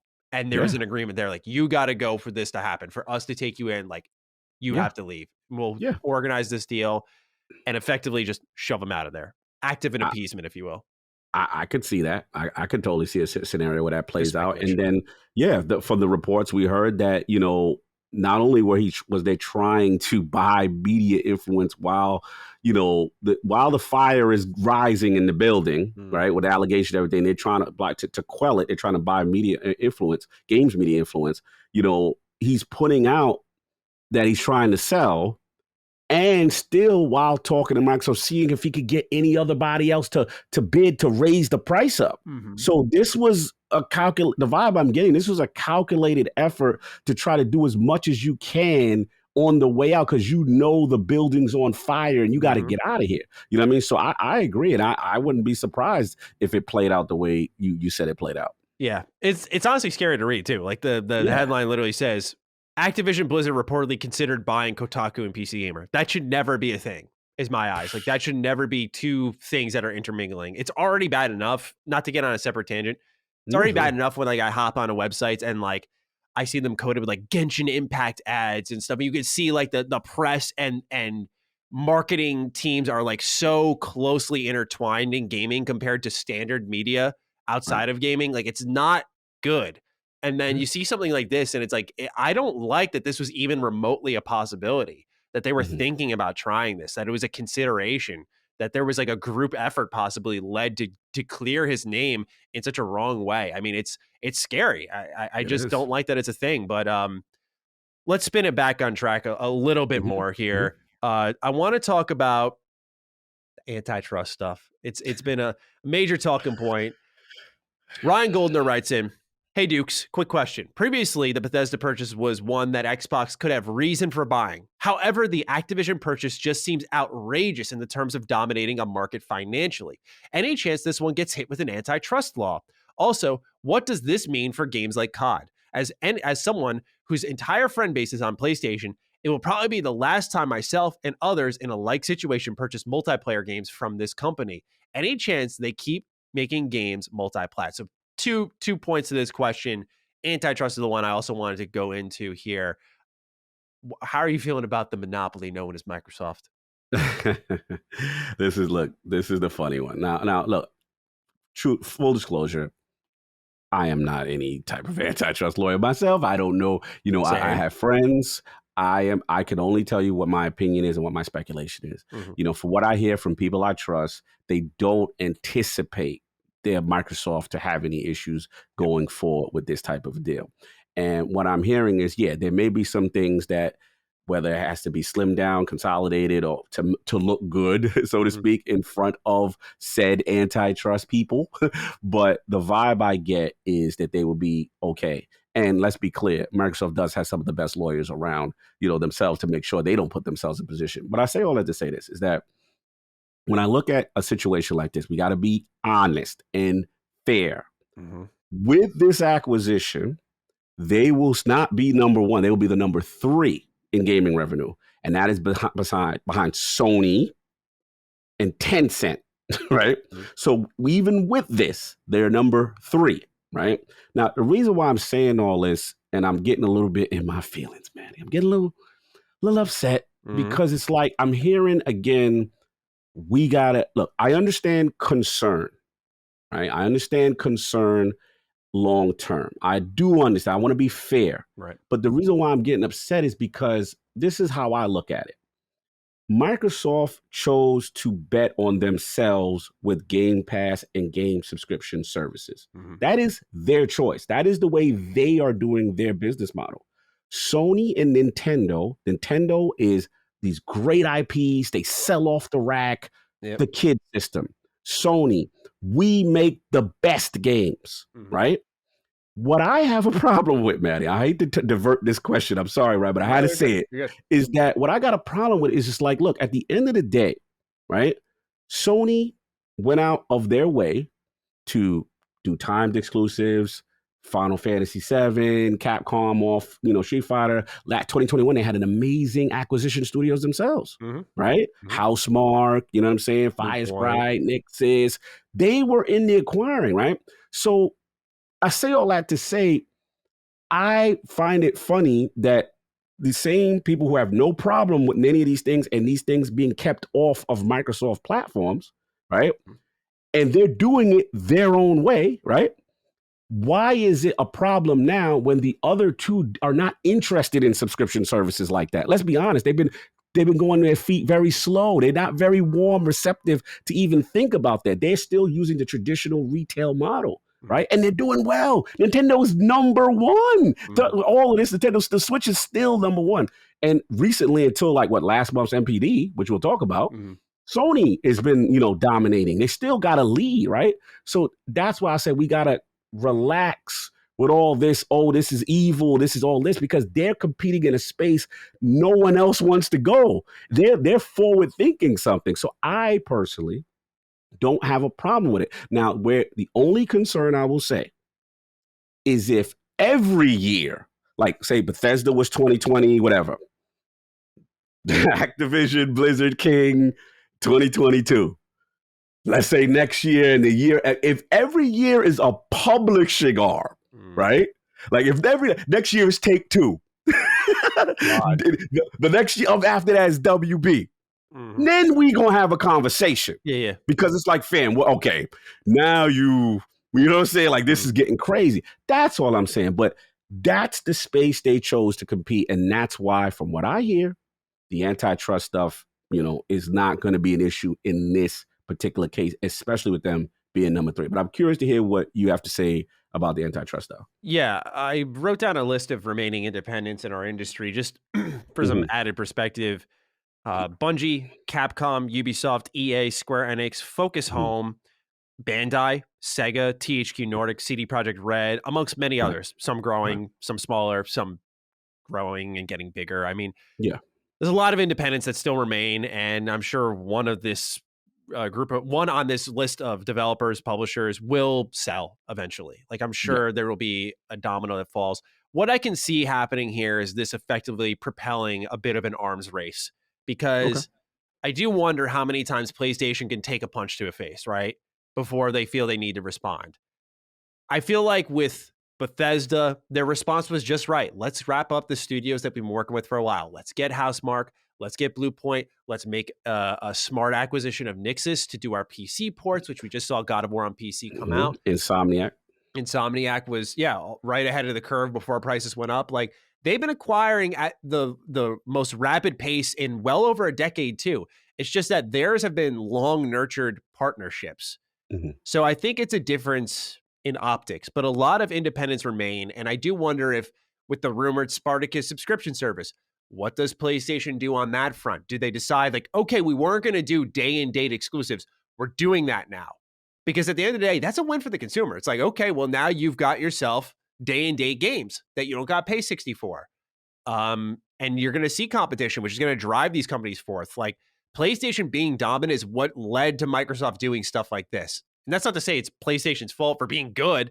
It's just to say that like, this is what happens when two companies really battle it out. And I would argue in a way that when Microsoft made this acquisition, it was number one, I think a protective one, but number two, because we talked about that a lot. Like, are you going to get WB to protect from PlayStation dominating the fighting game space? Because then they get NetherRealm.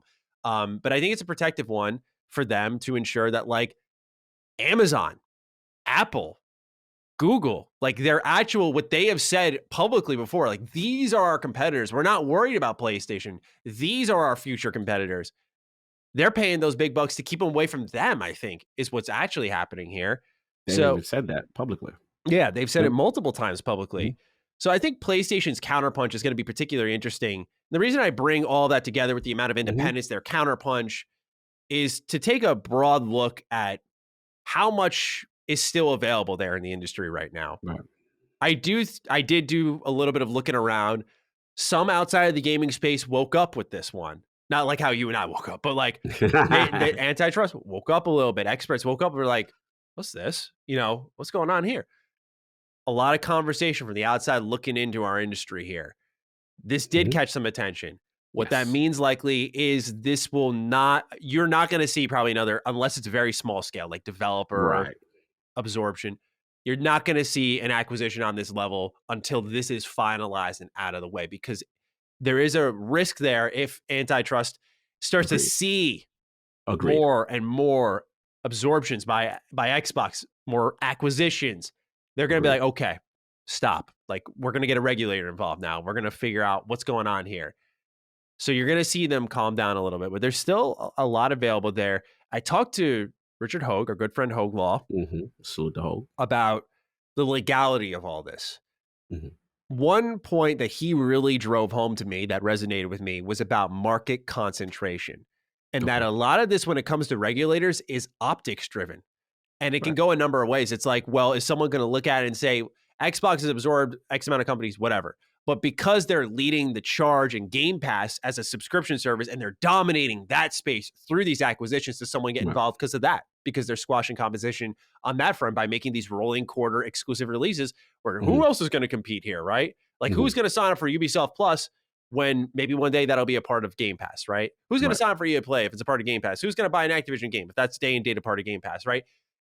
So it's about market concentration is really what he hammered home to me. And I think will resonate with our audience is it's about these different parts of the industry that are getting attention. And it's a very optics driven thing. And for sure. What I've learned is that you've got right now antitrust sort of bulking up a bit based off what's happening with Facebook, Instagram. I forgot what the other company was, but you're seeing them really start to squeeze that a little bit. They're squeezing big tech. And Microsoft has eluded this for a while. The general consensus, and I do believe, and I agree, it will be okay. This will go through. But now they're on watch, is how I define it. They are on watch now. They're on watch. Right. They could try something like this again with Ubisoft. I think it's not as big of a guarantee. Each time they do this, I think it becomes less and less of a guarantee. And that'll be interesting to see if like one day one of these things gets declined. But beyond that, again, it goes back to my starting point. Sorry, I'm going for a while. No, you good. And I got something for you after that too. This is good. It goes back to my starting point of this was never a part of the plan. The plan was, as we have seen, the PlayStation route. Nurture, work together, IO. We already know they're working on exclusive with them. Avalanche, they're working on exclusive with them. Right. They have been names that have been floated around for a while. Crystal Dynamics. Come work with us on the with the initiative to make Perfect Dark.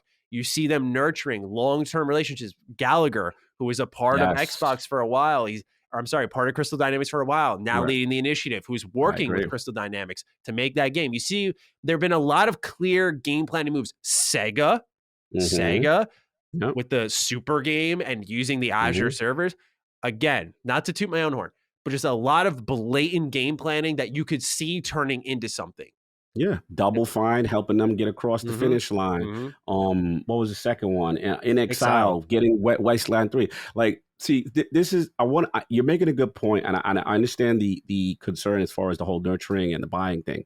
But let's be clear, this came across Microsoft's lap, right?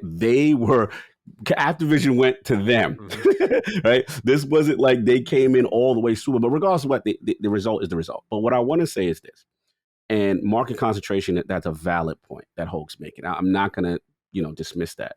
I guess my mentality with the situation is that, like, I look at the OG Xbox, right? And I look at the decision to put Ethernet in the thing when nobody was thinking about Ethernet. Everybody was like, yo, Ethernet, bro, dial-up is where it's at. Nobody's got Ethernet. Why for real? That was the talk. You know what I'm saying, right? Remember that? Like, once you know a hard drive in the box, right? Then here's the thing. And this is why I'm still a little pushing back, Maddie. Still a little pushing back. And is that they were the first to go, yo, think about this. They were the first to go, yo, we're going to connect gamers with Xbox Live. And oh, by the way, we're not doing this for free. We're going to charge you $50 or whatever it was so that you can have the option to play games with our broadband and whatever, right? Right. No one else was in the space, right? And they were charging, right? So what I say all that to say this, when you kind of pioneer the space, right? And everybody looks at you and like, I ain't doing that. I'm not, first of all, dial-ups popping. Sony Nintendo wasn't jumping in the, diving in, you know what I'm saying? To go, hey, I'm jumping in there. So that's why I don't want to get overly critical of people innovating something in a space. That's where my point is. You know what I'm saying? And Game Pass, let's be honest, they got laughed at. Like, I don't know, guys. Netflix for gaming, Yeah. bro. I don't know, guys. Like, is this gonna work? I heard the Sony CEO like, I don't know about this. You know what I'm saying? So now that you seeing success, you got the little fear eye, like, oh my God. This might work. Don't get scared. That's my, I hate to rant again, but that's where my frustration is. It's just like, you can't laugh, mock, ridicule a company for a whole generation. You have no games. You're not doing this. You're not doing that. You know, and then, you know, you're literally slapping them in the back of the neck, teasing them after school. And then that kid comes back to school with a gun and a bazooka and shoot you. You can't get mad at the reaction. That's all I'm saying. Like, this was the Xbox One represented that generation of them making the missteps in the era that they weren't in a field that they weren't able to compete in. So they chose another way to compete. That's what I was saying. But we got more stuff to talk about. I stopped ranting. No, you're totally fine. Not a rant at all in my eyes. You know, there's just so much to continue to comb through here, but at the end of the day, I think it's just about this plethora of studios that they've absorbed and what they really do with them. Like, I feel like that's the pressing, true conversation here. You know, not to minimize the monopoly discussion, but I do think nothing's going to develop there. I think we'll have some conversations here and there, some maybe blips on the radar, but otherwise, like, I think really it's about this handling of talent. And I want to talk to the Snack Squatch next because they had a great write-in saying, and we didn't answer COD's question. I mean, Ryan's question about COD. I forgot. Oh, we missed. You know what? I think these two actually kind of tie together, actually. So this works out well. But apologies to Ryan because I did forget that. Snack Squatch writes in, "Hey guys, Chris always says Sony has too many third-person action adventure games. With Activision or with Microsoft purchasing Activision, it looks like Xbox is going down that road with first-person shooters now. Halo, Call of Duty, Overwatch 2, Stalker, Starfield, Doom, Wolfenstein. It's concerning to me that Xbox, instead of focusing on the studios that they have to put out quality games, they're focusing on buying other companies to do it for them, who haven't put out quality games themselves in quite a while. Does this show a lack of talent or faith in what they already have? Halo Infinite was their first big game in a long time, and it seems like the general opinion is that it was quite good, but not great. Do you think their approach to quantity over quality will come back to bite them? Sony seems to be making smarter decisions by purchasing exclusives or timed exclusives for sole quality titles like Final Fantasy 16, rather than taking a whole company off the market for their good, as well as their bad games that come along with it. Thanks for all you do, Snack Squatch." It's a good write-in here because I feel like, let's get Ryan's question in first about exclusivity. We got to touch on that, right? I'm surprised we got this far without. Yeah, we got this far. We didn't even get to the game. Yeah, you're right. We haven't talked about that. Again, I did mention this in the write-up. We're seeing this similar Phil Spencer wordplay. Yeah, we're seeing it again. Look, PlayStation fans, our goal isn't to take away from you. I'm telling you, I like Phil, but he's lying through his teeth. He's taking your games. That's the marketing. Your games. This is marketing, Phil. There's genuine Phil. There's marketing, Phil. This is marketing, Phil. Phil is going to take your games, okay? He's not going to take your Warzone. He's not going to take the big successful service titles, just like they didn't take Elder Scrolls Online, like they didn't take Fallout 76, but they're taking Fallout. They're taking Starfield. They're taking Elder Scrolls 6 because there's enough time there for you to accept it, process it, and maybe buy that console, buy that subscription service.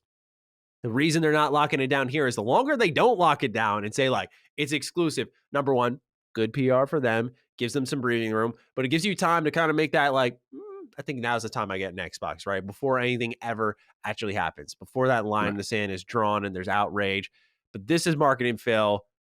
I'm sorry, Ryan. Yes, your days of buying Activision games may be done because I think they're locking them down, including Call of Duty. I want to talk about it more, but Cog, I want to dish it to you. Exclusive or not exclusive?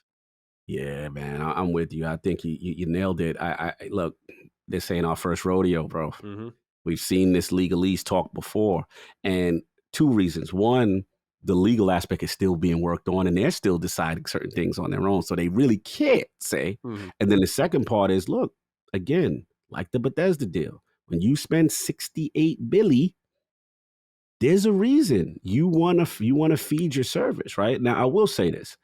COD does feel different because COD is the #1 video games, like, bro, of like all time, I guess. Like, COD is a beast. We understand. So that part does feel different. Yeah. And I understand people say, I don't know if they'll do that one because of the scale of it. And I understand it. If I'm wrong on this one, I'll be surprised. But I'm gonna say you don't spend 68 Billy to put that on other platforms. You're doing it because you're feeding that 25 million Game Pass subscriber number that you just was bragging about. That's what your play is, right? So with the same thing with to me, the other ones are no brainer.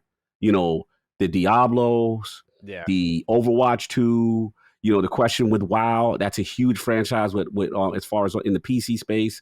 And then as far as King, it's funny, his name's King. It's kind of hilarious. But, that is huge.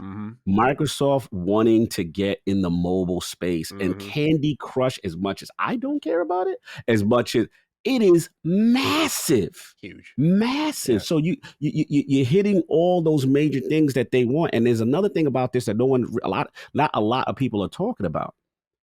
BattleNet.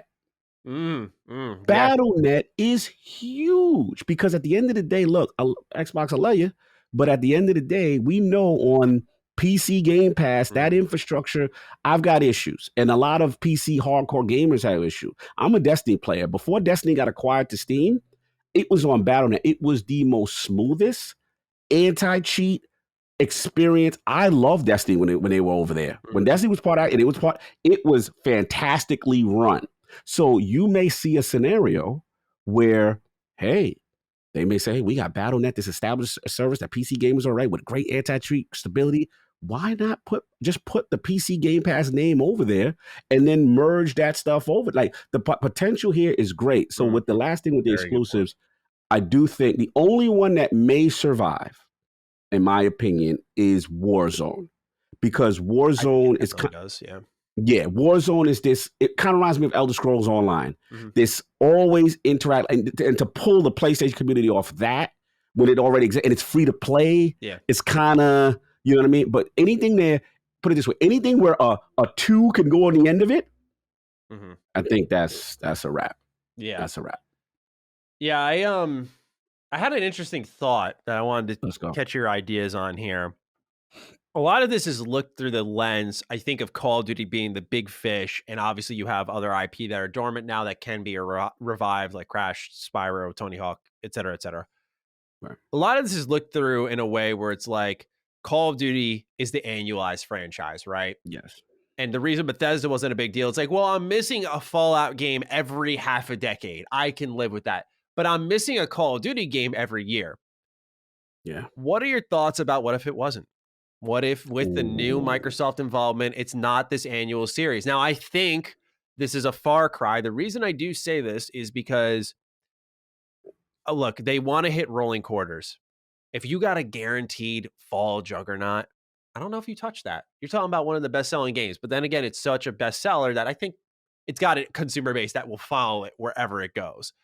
So I think they can tamper it with a little bit. But what are your thoughts on that? If it's not annualized, does that change the layout a little bit more? And I think again, like, when was the last time we saw Diablo, right? We're having Diablo 4 coming around, but we had Diablo 2, the remaster / remake, come out last year. But beyond that, I'm talking about a true new entry.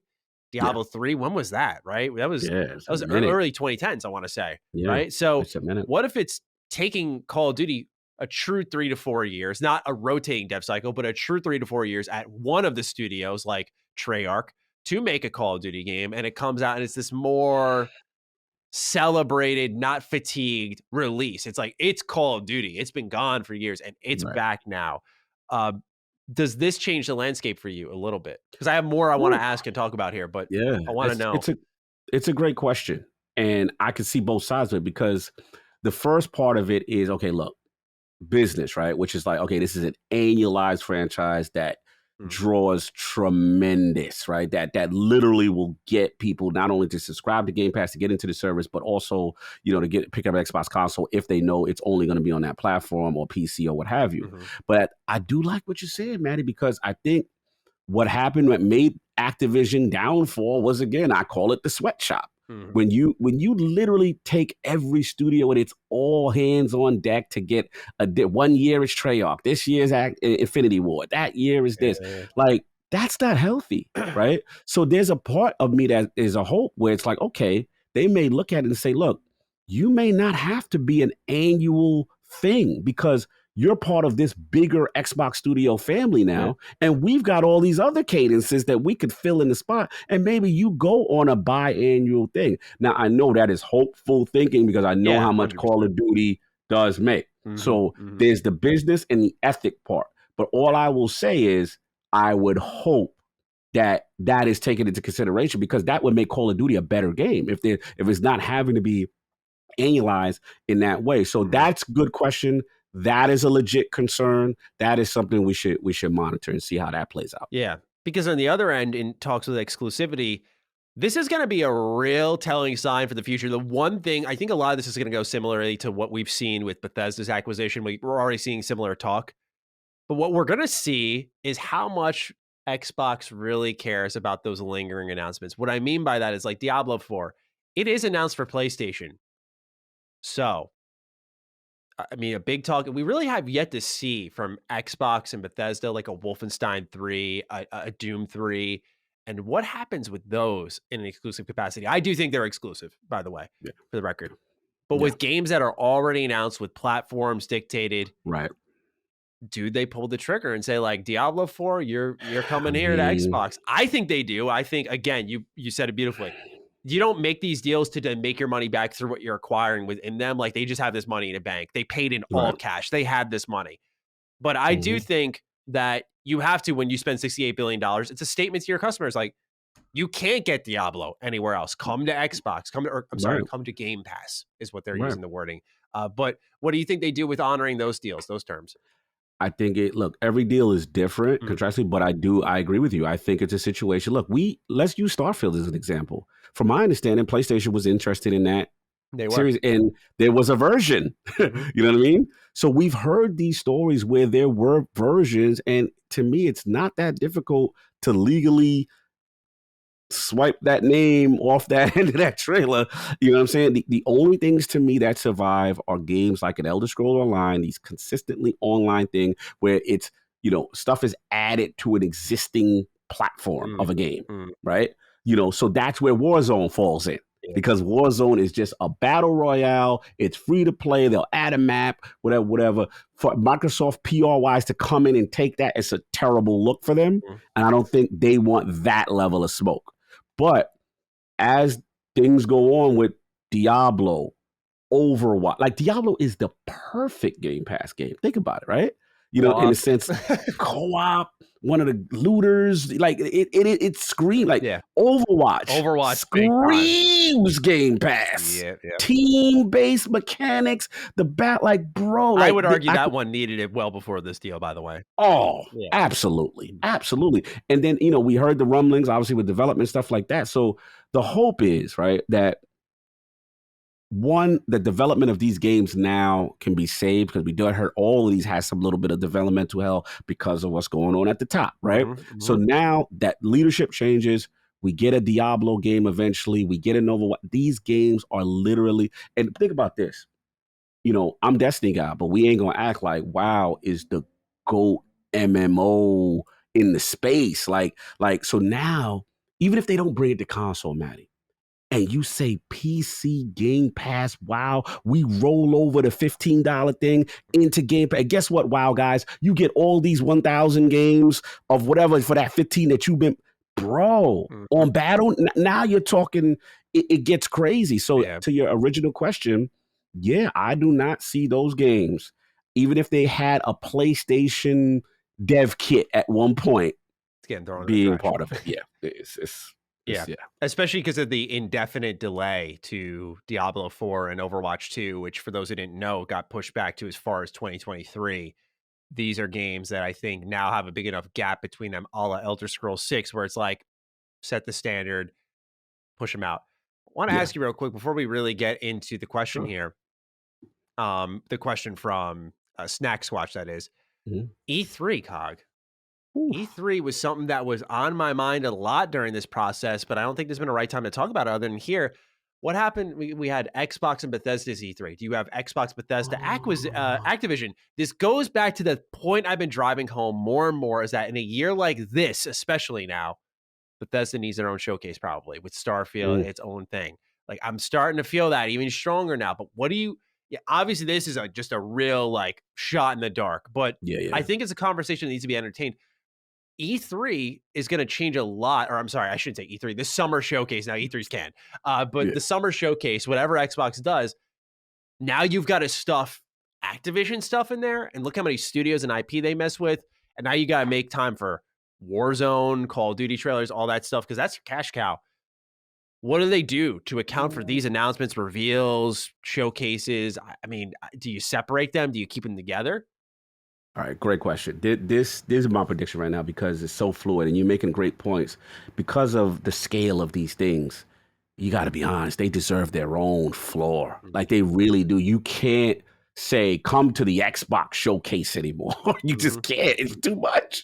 It's too much. And this is the beauty of acquiring publishing arms that are used to operating on their own accord. You can now say, hey, ZeniMax, Bethesda, you drop in June, July, or whatever month when you guys are ready to start promoting. Yeah. You know, now with Activision case, this is my prediction. I think the same thing will happen, right? But this is how I look at it. This is probably most likely going to take 18 months to a year to finalize this. Right. So PlayStation guys, I think will be safe in year one, like the end of 2022's Call of Duty. I think they're safe. I think that it will be multi-plat, but I do think the Xbox One will have the Game Pass if they're able to legally. I would love to talk to Hogue. I would love to talk to someone. Like, let me ask you this, because you're good remember Bethesda. What I remember, the showcase was announced after it was finalized, but prior to finalization, were Bethesda games kind of instantly help me forget my timeline right. So were they starting to flow in the Game Pass before? The showcase was mentioned during their roundtable discussion. They didn't announce what it was. As for the Bethesda games being in Game Pass, there were already a number in there for starters. Because one of their things they mentioned in the write-up note was that Bethesda's been an early adopter of Game Pass. We appreciate that. They see the growth, the future of it. Because that's where the quote from Todd Howard came out of, like, multiple screen systems. And people were like, oh, it's coming to PlayStation. I'm like, no, it's going to your phone, your computer, your tablet. It's not going to PlayStation. And so, yeah, they were already somewhat on Game Pass. Then during that roundtable where they went, there's not going to be any announcements, they dropped 20 Bethesda games onto Game Pass. Then at E3, I think they cleaned up the rest of the catalog with stuff like Wolfenstein 2, Evil Within 2, all that stuff. And then come the anniversaries where we got a lot of FPS boost stuff. So that was a gradual work. That's where my mind, I'm really curious about, because I am going to put it out here now. Ooh, what we doing? Xbox is going to figure something out come 2023 with back compat. And I'm thinking that those Activision games, I'm talking Transformers, I'm talking Ultimate Alliance. Maddie, don't you do it. X-Men. Look, don't you do I made a video. I got to plug myself here. I made a video on Retro Rebound called The Golden Era of Activision, which I know is a bit of an eye popper given their current status. But in the early 2000s, they had a lot of really fun experimental titles they published. Prototype is another one that you could bring back through Game Pass. I know they already had like a next-gen version with the Xbox One and PS4, so just get that in there in general. But there are so many different IP that they made through the 360 that I would love to see them bring back. Transformers COG, I know, right? When I see High Moon Studios on that list, shout out to my man, what is his name? Matt Tigger. I believe he was the lead dev. I used to tune into those. When that game was announced, I would tune into every developer commentary. I know it back to back, bro. War for Cybertron, Fall of Cybertron. Those are the GOAT Transformer games, right? G1. Like, then I think about, we just had our boy, we had Graham on, who was at one point with Silicon helping Ravens and those guys that did Marvel Ultimate. Like, bro, like, now granted, licensing. Yeah, but there's a lot to work through there. But now, I know where you're going with this. Yeah. We just saw Jason Ronald and the team be able to do some magic with licenses and 50 Cent and all like. So maybe it's a situation where digital only. If you have the disc, they can work some legal magic and say, okay, we can't give you the digital download. Oh yeah, sorry. But if you somehow get the disc, we may magically allow you to rock those Activision games. Yeah. Bro, that is a huge look, Jason. I love you, but I think your job is gonna get a little harder for next year. I don't think it's over. I'm with you, Maddie. I don't think it's over. I don't think it can be over. It can't be. Yeah. You just acquired one of the biggest publishers arms, like with this storied history, these crazy franchises, these immense developers. Even if those guys, you can milk. You're sitting on a gold mine. Did you see how impressive? Think what's missing from Game Pass. Fire it up. Go to the M section. See how many Marvel titles you see there. You got Avengers from Crystal Dynamics. Imagine if you started to see Deadpool, Ultimate Alliance 1, 2, X-Men games, Transformers. Right? What's funny is Xbox always said we wanted family games. It kind of, if they can work out some deals here with Crash, Spyro, and those IP that I just mentioned, they can kind of address that through Game Pass incidentally. And I don't think anyone expected that because, of course, this is such a big, profitable company. It's like, well, why would they do that? But let's just say back then when they maybe wanted to do it, Activision, when they weren't acquired, they weren't playing nice. You were quiet. It'll be interesting to see. That's a great point, Maddie. You get me hype. I hope so, man. I hope so too. Back to Snack Squatch's question here. Yes. With all these first-person companies and games, also he mentioned Halo, Call of Duty, Overwatch 2, Stalker, Starfield, Doom, Wolfenstein. Not to mention dead ones too, like Singularity from Raven Software. Which to me, you said High Moon. To me, Raven Software is like the company. I'm like, take them out of that goddamn COD cycle ASAP. Take them out of that ASAP and give them whatever they need. New IP. Let them have fun. But anyway, there's dead IP in there. But they got a lot of first-person shooters now. Does this show a lack of talent or faith in what they already have? Good question. Because no, it's okay. I'm just saying, you've got Halo. You never thought you'd need Call of Duty, and vice versa. I think this is a situation like we talk about with Elder Scrolls 6 and Avowed and Fable. It's like, these are all going to likely be first-person fantasy open world RPGs. Maybe with Fable, not first-person. I would at least hope not. But you get my point. These are going to be open world fantasy RPGs, all in the same realm. So are you overlapping too much, or are you becoming known for something? Like PlayStation was known for third-person games. So how are you feeling about this? Is it a lack of talent or something deeper? I think it's what you said. I think it comes down to identity, right? Let's just start with the actual Xbox controller, right? I mean, people revere this for FPS with displacement, right? The analog, the offset. People revere this for that reason. So it's leading into it. Now, to the question with specifically about the talent thing, right? We got to be honest, right? Listen. Everyone has their strength of what they can do and what they do better, right? Sony has that strength, that cinematic feel, that third person over the shoulder, that narrative thing. Nintendo has that strength with, the feel good, the kitty, the adorable mascot, you know what I'm saying? Like they've got that strength. Microsoft's strength, let's be honest, is Halo first person shooters and services. They're really that. That's what they are. So I can't get mad at someone that says, look, we're not good necessarily as better than those guys on game creation, right? So let's get the best talent that's willing to work with us. I can't get mad at. To me, that's someone looking at their deficiencies. That's how I look at it. But this basically what I'm saying to say all this. We got to be careful with this whole the pure way to do things. Like we got to be careful because not everybody has that skill. That is a very difficult skill to cultivate and make. Not everyone has that, right? So to me, I like the person who says, yo, I'm not good at this. Can you help me? Or, hey, I'm going to bring some people in. That to me is being cognizant. Like, I'm going to bring some people in that can really help me do X, Y, and Z. Now, vice versa, let's be fair. Nintendo is not cognizant that they don't know how to do online. There's no person that they're saying, yo, bring in, we need to have not use 2 cans and a piece of string to do party chat. Right. You know what I'm saying? So it's cognitive. Like, come on, bro. You know what I'm saying? Like, we got to play fair. Everybody has their weaknesses and their strengths. I don't have a problem with it. I do understand to the question, the concern of oversaturation in the first person space. Valid criticism. I can understand that. I still want my fighters. I still want a couple other little things. But for the most part, this deal still the mobile, these IPs. Then you're talking the Diablo, like you still getting a ton of things that you need games in this thing. But I'm done with the rant. But it's a valid criticism. That one's valid. I can't go crazy on I agree. Yeah, no, it's a lot of first person. It's definitely first person dominant platform when it comes to their bigger titles. And I think that's where when you go to Game Pass, you'll see.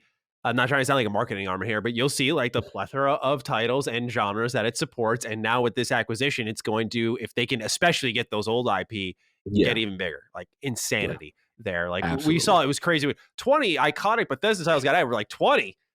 Imagine if they get these Activision IP. They have a nice pool of IP they can gradually dip into. They don't have to do it all at once, which is what they did with Bethesda. They didn't do all Bethesda's at once. So they're going to take their time with getting Activision stuff into the library here. Agreed. I want to talk about another part of this conversation, Cog, that I know for the audience probably isn't as fun, but it cannot be skipped over because it is significant. And hopefully with our platform, people will see how significant it is. Microsoft's foray into mobile gaming. They got King. They got Candy Crush.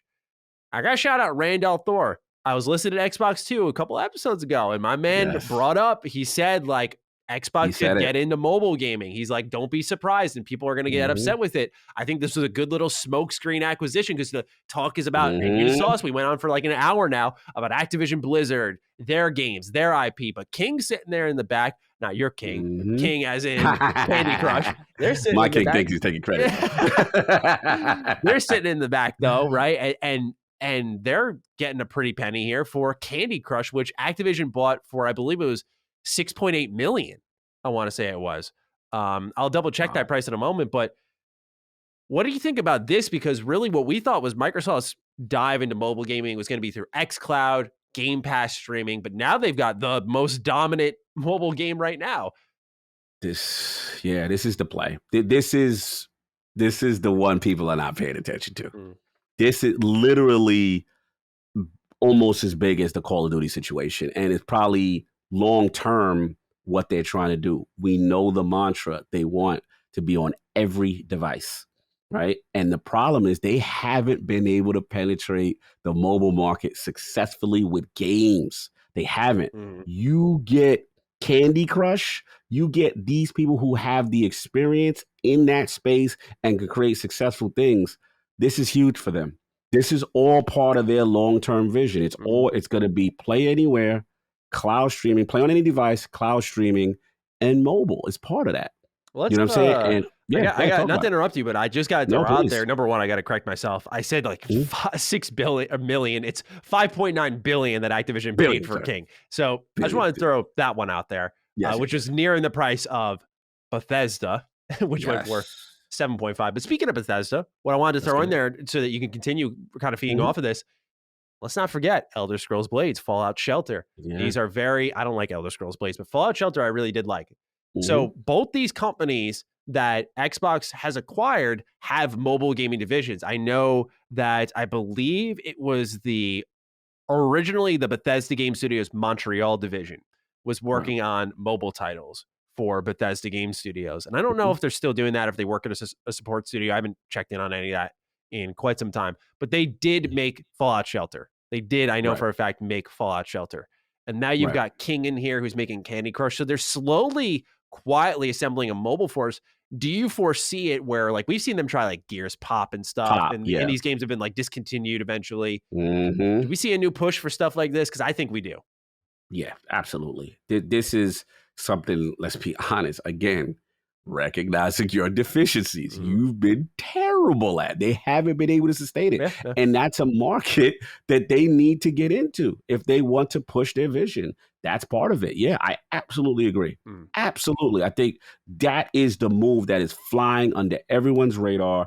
That's what they want to do. And also, we got to be clear too, with Apple and these guys in the space as well, Amazon and all these guys trying to get in the space, like Microsoft also wants to avoid the fees of dealing with an app store, dealing with an Apple who's, these guys are just dominant in this space. They want to create their own revenue stream. They don't have to deal with anybody else. You come to us, right? You don't have to go. And that's part of this long-term. Absolutely. Yeah. Yes. I think that's, and shout out to Rand because he did call that they will be looking into, and this fits the bill. It's literally right as part of the package. Absolutely. Let's get into another part, Cog, that this one's not as positive. I said in my write-up that Xbox is inheriting damaged goods. We got to talk about the leadership, the culture at Activision. Yeah. Now, we did touch on this a lot on the front of like, this is their biggest challenge, their cleanup efforts. We know that they're reporting to Microsoft Gaming CEO Phil Spencer once this deal is closed. Do you foresee this being, I don't know how to put this without treating people like assets, but it'll come across, I think it'll make sense. Do you foresee this cleanup process being a worthwhile endeavor for them?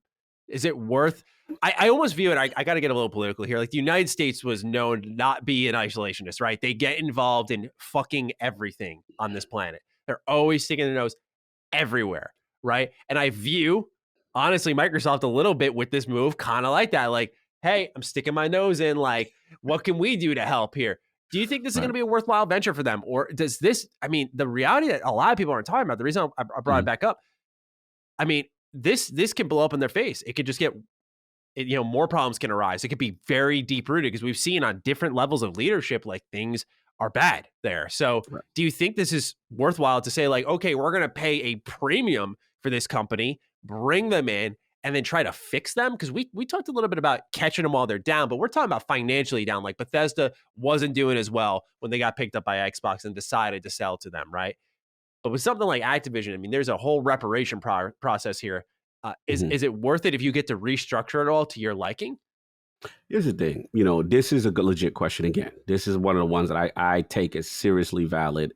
And, again, I got to give myself a little credit because, again, when we had on Colin with Tencent, and you guys asked me, what do you think Microsoft's going to do from an acquisition standpoint? And I said, look, I didn't predict this, right? But I did say that they are going to look at companies where it starts to look like this. Because in order for the wealthy to remain wealthy, right? They need to, you make smart decisions. You go, oh, I can get you at the price I want to get you at because you're not here. You're not old school Activision who no one can tell anything to. You got to listen and you got scandal in your house. But to your overall question, look, this is the biggest challenge that they're going to have to prove because it's two-part. One, it's culture. And everything. I thought it was very interesting when you look at that Xbox Wire post. They've got the faces. They got Phil Spencer. They've got all the female leadership. Yep. Shadow of War kind of layout there. That the was system. That was good. I like that. The Nemesis like they had the Microsoft Nemesis system there. They had the Nemesis system with all the female Nemesis to let you know that, look, this is a culture change. We listen, we know this. I don't want to be disrespectful and say nothing like a dog and pony show, but we know there is purpose behind the significance of those optics, right? So that's the first part of the culture. But the second part, what you're saying, is very important because, look, you got broken people in that building. You got studios who don't know, who knows where they're going to end up, how it's going to go. They're looking for a change. They're looking to see if you truly going to change culture in here. Are we really going to get to do what we want to do? And the only thing that gives me a slight hope is, again, being in the ground in the trenches. I was there outside of 2015, where I say Back Compat was their biggest pop. Their second biggest pop at E3 was, I think it was 2018, when Phil comes on stage. He announced all the studios, Ninja Theory, this, that, and you hear the cheers. And we went to every single studio. We went to Ninja Theory. Yo, fam, is this really helping you? Like, Compulsion, is this really helping you? Are they really letting you do what you want to do? Or is it Tendrils? I was getting the dirt. And I got people on all in the mix, Undead Labs, this one. I listen, I'm a brag. I know people. And I'm like, yo, fam, are they really? And they like, bro. The example Compulsion used to me was awesome. It was like, we were like this small little beer making company, right? And it's like, he said, imagine, instead of being a small little distillery, here comes Budweiser Mm-hmm. and says, yo, you can use everything you want and you can make the type of beer you want. We're going to leave you alone and you're going to have the resources to do it. And there's no time crunch. So the hope is you're not going to be forced to make Call of Duties every year. The hope. I don't know. I can't predict. Right, this could still fall apart in their faces, and people are like, "Look, Microsoft killed the goddamn studio." Like, I get it. Mm-hmm. They got a lot to prove. I'm not going to sit here and say it's a guaranteed, but the hope for what we see with Xbox Game Studio is, and let's be honest, ZeniMax Bethesda, from what we've seen so far, the hope is they're going to be allowed to do that, and that's why my final point is, it's the better alternative. That's all I'm saying. It's just a better alternative. I'd rather this than a Tencent or them not getting acquired and literally fade into the ether and we lose all these games that we love. That's where I'm at. I agree. So I really do just hope they get involved, they fix this up, and you put it perfectly where I really can't add anything to it. Mm-hmm.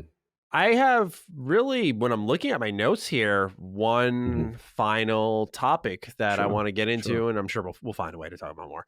Yeah, this question comes from MCOG, who writes in, "Hi, Dukes. Here's to the $70 billion question. With the acquisition of Activision, say that 10 times fast, I surprisingly haven't, I trip up on my words while reading the damn notes, but I didn't trip up on that, which is a tongue twister of itself. Do you think PlayStation players have the right to be angry or frustrated? There's no reason to believe future unannounced Activision games will be on a Sony platform going forward. While I get business is business, I can't help but think that if I only had the PlayStation, I'd be frustrated by the amount of future games I thought I'd get to play that now I wouldn't. As an Xbox podcast, what's your thinking? Have a chipper day." And this kind of ties into what we were talking about a little bit with Spartacus. What changes there? Does PlayStation go from, we're not going to get a major publisher, we're going to do these small low acquisitions, to a big move like, we're buying Square Enix? Like get a loan. Like, we're getting Square Enix. Like, we need to respond to this. I think it feeds off of that a little bit, where we were talking on that. But obviously now, if a PlayStation fan has listened and they are probably annoyed with us, it's too late. Oh, yeah, mad with me. I think, yes, I think you have every right to be angry and frustrated at how things have turned out here, because Xbox is being aggressive. And it's kind of like what we said with Tencent, right? It's not, the Tencent issue might be too late, and it won't matter to a lot of people until they wake up one day and Tencent's got the hands in the pockets that they care about. For a lot of people, Activision, as we listed these IP, reach far and wide. So they got something that a lot of folks care about. It's a substantial acquisition. It's funny because a lot of people were like boycotting their fucking games, and now suddenly we're pissed that they're getting taken off of platforms. I don't know. I'd be sort of like, it's their problem now. That's kind of where I'm at still. But you have every right to be annoyed because they are playing aggressive. This opportunity was put in their lap. I don't think they went at this with a monopolistic intention that people are saying they did at all. I don't agree with that. But I do think you have a right to be upset with the way the cards have fallen here. Xbox has decided to turn it up a notch, and there are consequences to that, and they know that. But I think if I can tell PlayStation players anything, if I could borrow a fucking quote out of Phil's book, if I could tell Sony fans anything, the reality here is, and I'm not saying this is a jab, the reality here is Xbox's exclusives on their platforms are not as bad as PlayStation's. And by that, I don't mean the quality of them. I'm talking about the availability. You can access these games much, much, much, much, much easier than what PlayStation is doing. God of War came to PC 3 years after its launch. Horizon, I think, was 2 or 3 years after its launch. Okay. KOTOR Remake right now is the only example I can think of off the top of my head where you have a game that's day and date on PlayStation 5 and PC, and I would put my money on it that Lucasfilm was making that happen, not PlayStation. Where at least with Microsoft, right, we're looking at a company that through their subscription service, you can access it on your tablet, on your phone, on your computer, You can download it on your computer. You can play it on your Xbox. You can do the all access plan to pay $20 a month to get your console. The Series S, because of its specs, are not as hard to produce. Even in the middle of a pandemic, the parts aren't hard to get their hands on. That's being produced more. It could be a great companion console. Again, with the all access program, it's even cheaper. So there's a lot of ways that you can acquire these games, which is why I don't, and I get it. I run the Xbox show. I get how it looks. I do a lot of Xbox coverage. You're going to call me a fucking fanboy either way, so I don't really care. But to me, it's never as bad when Microsoft gets it because I know those walls aren't completely erected and hard to penetrate. Whereas with PlayStation, it's like, you know what? They get something and you just know. You just know it's locked down, as it should be. And we talked about this with Bethesda, where I know the conversation is going to develop beyond it. It should mature beyond it.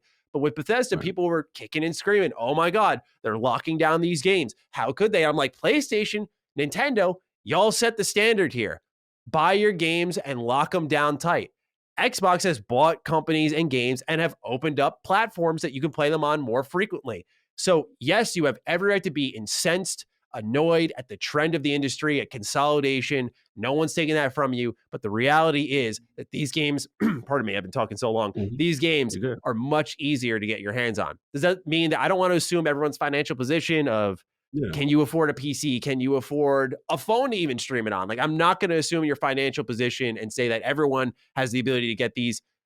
But even like a smart TV, which has gone drastically down in price when the app is there and you just need a controller to play it. And Xbox lets you play their games with a PlayStation controller. So if you got that, you sync that shit up. Again, their expansion goals are very different from PlayStation's, which makes this generation interesting. And I just can't sit here with a straight face and tell you that these two are the same when it comes to locking down their exclusives, because they're not. They're not. So that's all I got to say on that. No, beautifully said. I mean, and that's where I'm with you 1,000%, because it's like, bro, we praise and we say, yo, competition is good. We say competition is good for game competition, right? So at the end of the day, and I look at how dominant Sony was for the PS4 generation, the Xbox One.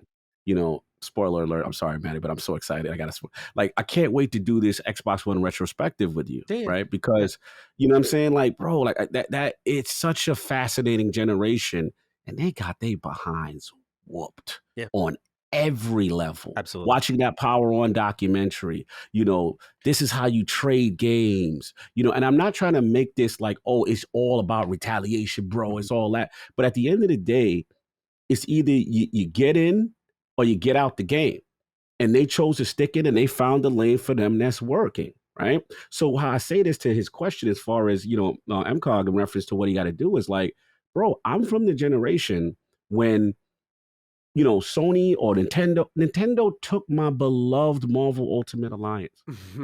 They did. And that shit's still over there. I love that game. I hate their online. But guess what Cog had to do?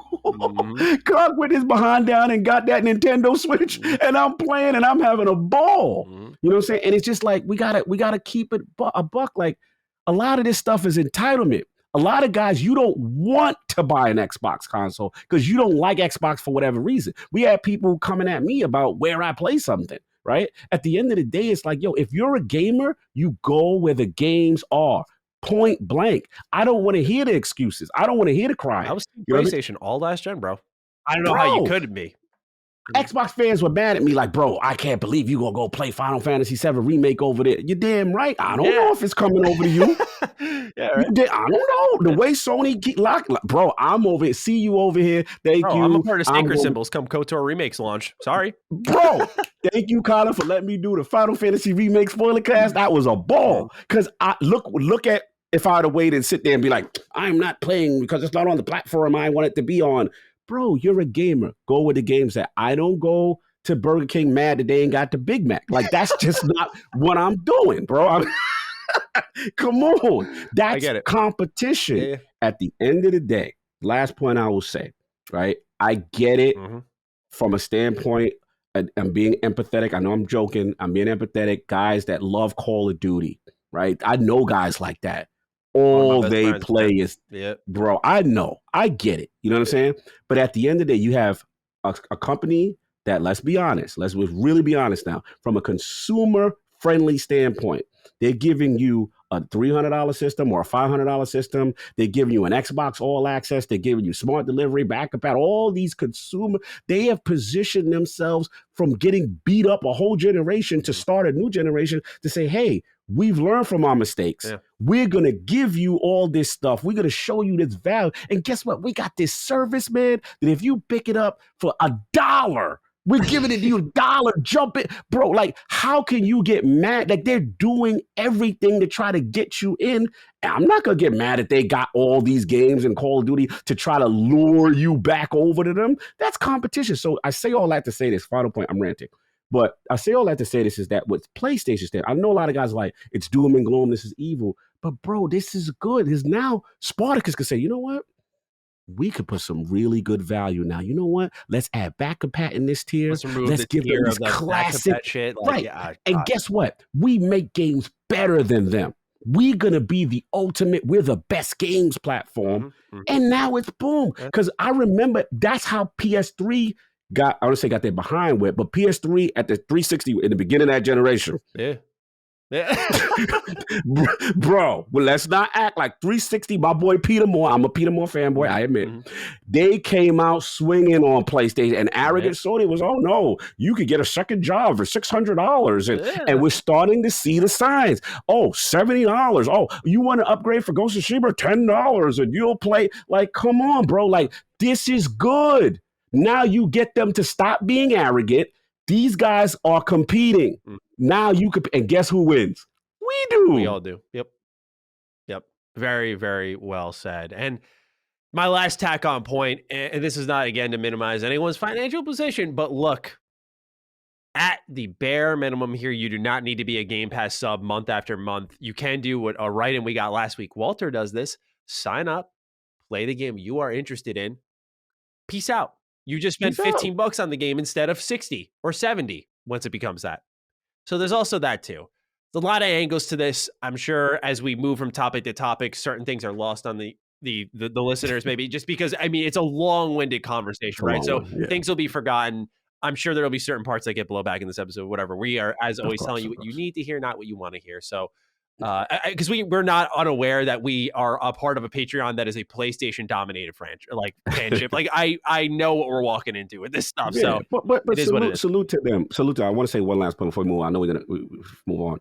I do what I do see, and this is a testament to, you know, Last Stand Media, you know, in general, and the fact that they say, hey man, you know what, we listen to you guys because we're interested in the Xbox ecosystem. So that goes to show you, right, that because, again, that's why I can't wait to do an Xbox One, bro. Because it's like, I mean, it really shows you how far they fell. Yeah.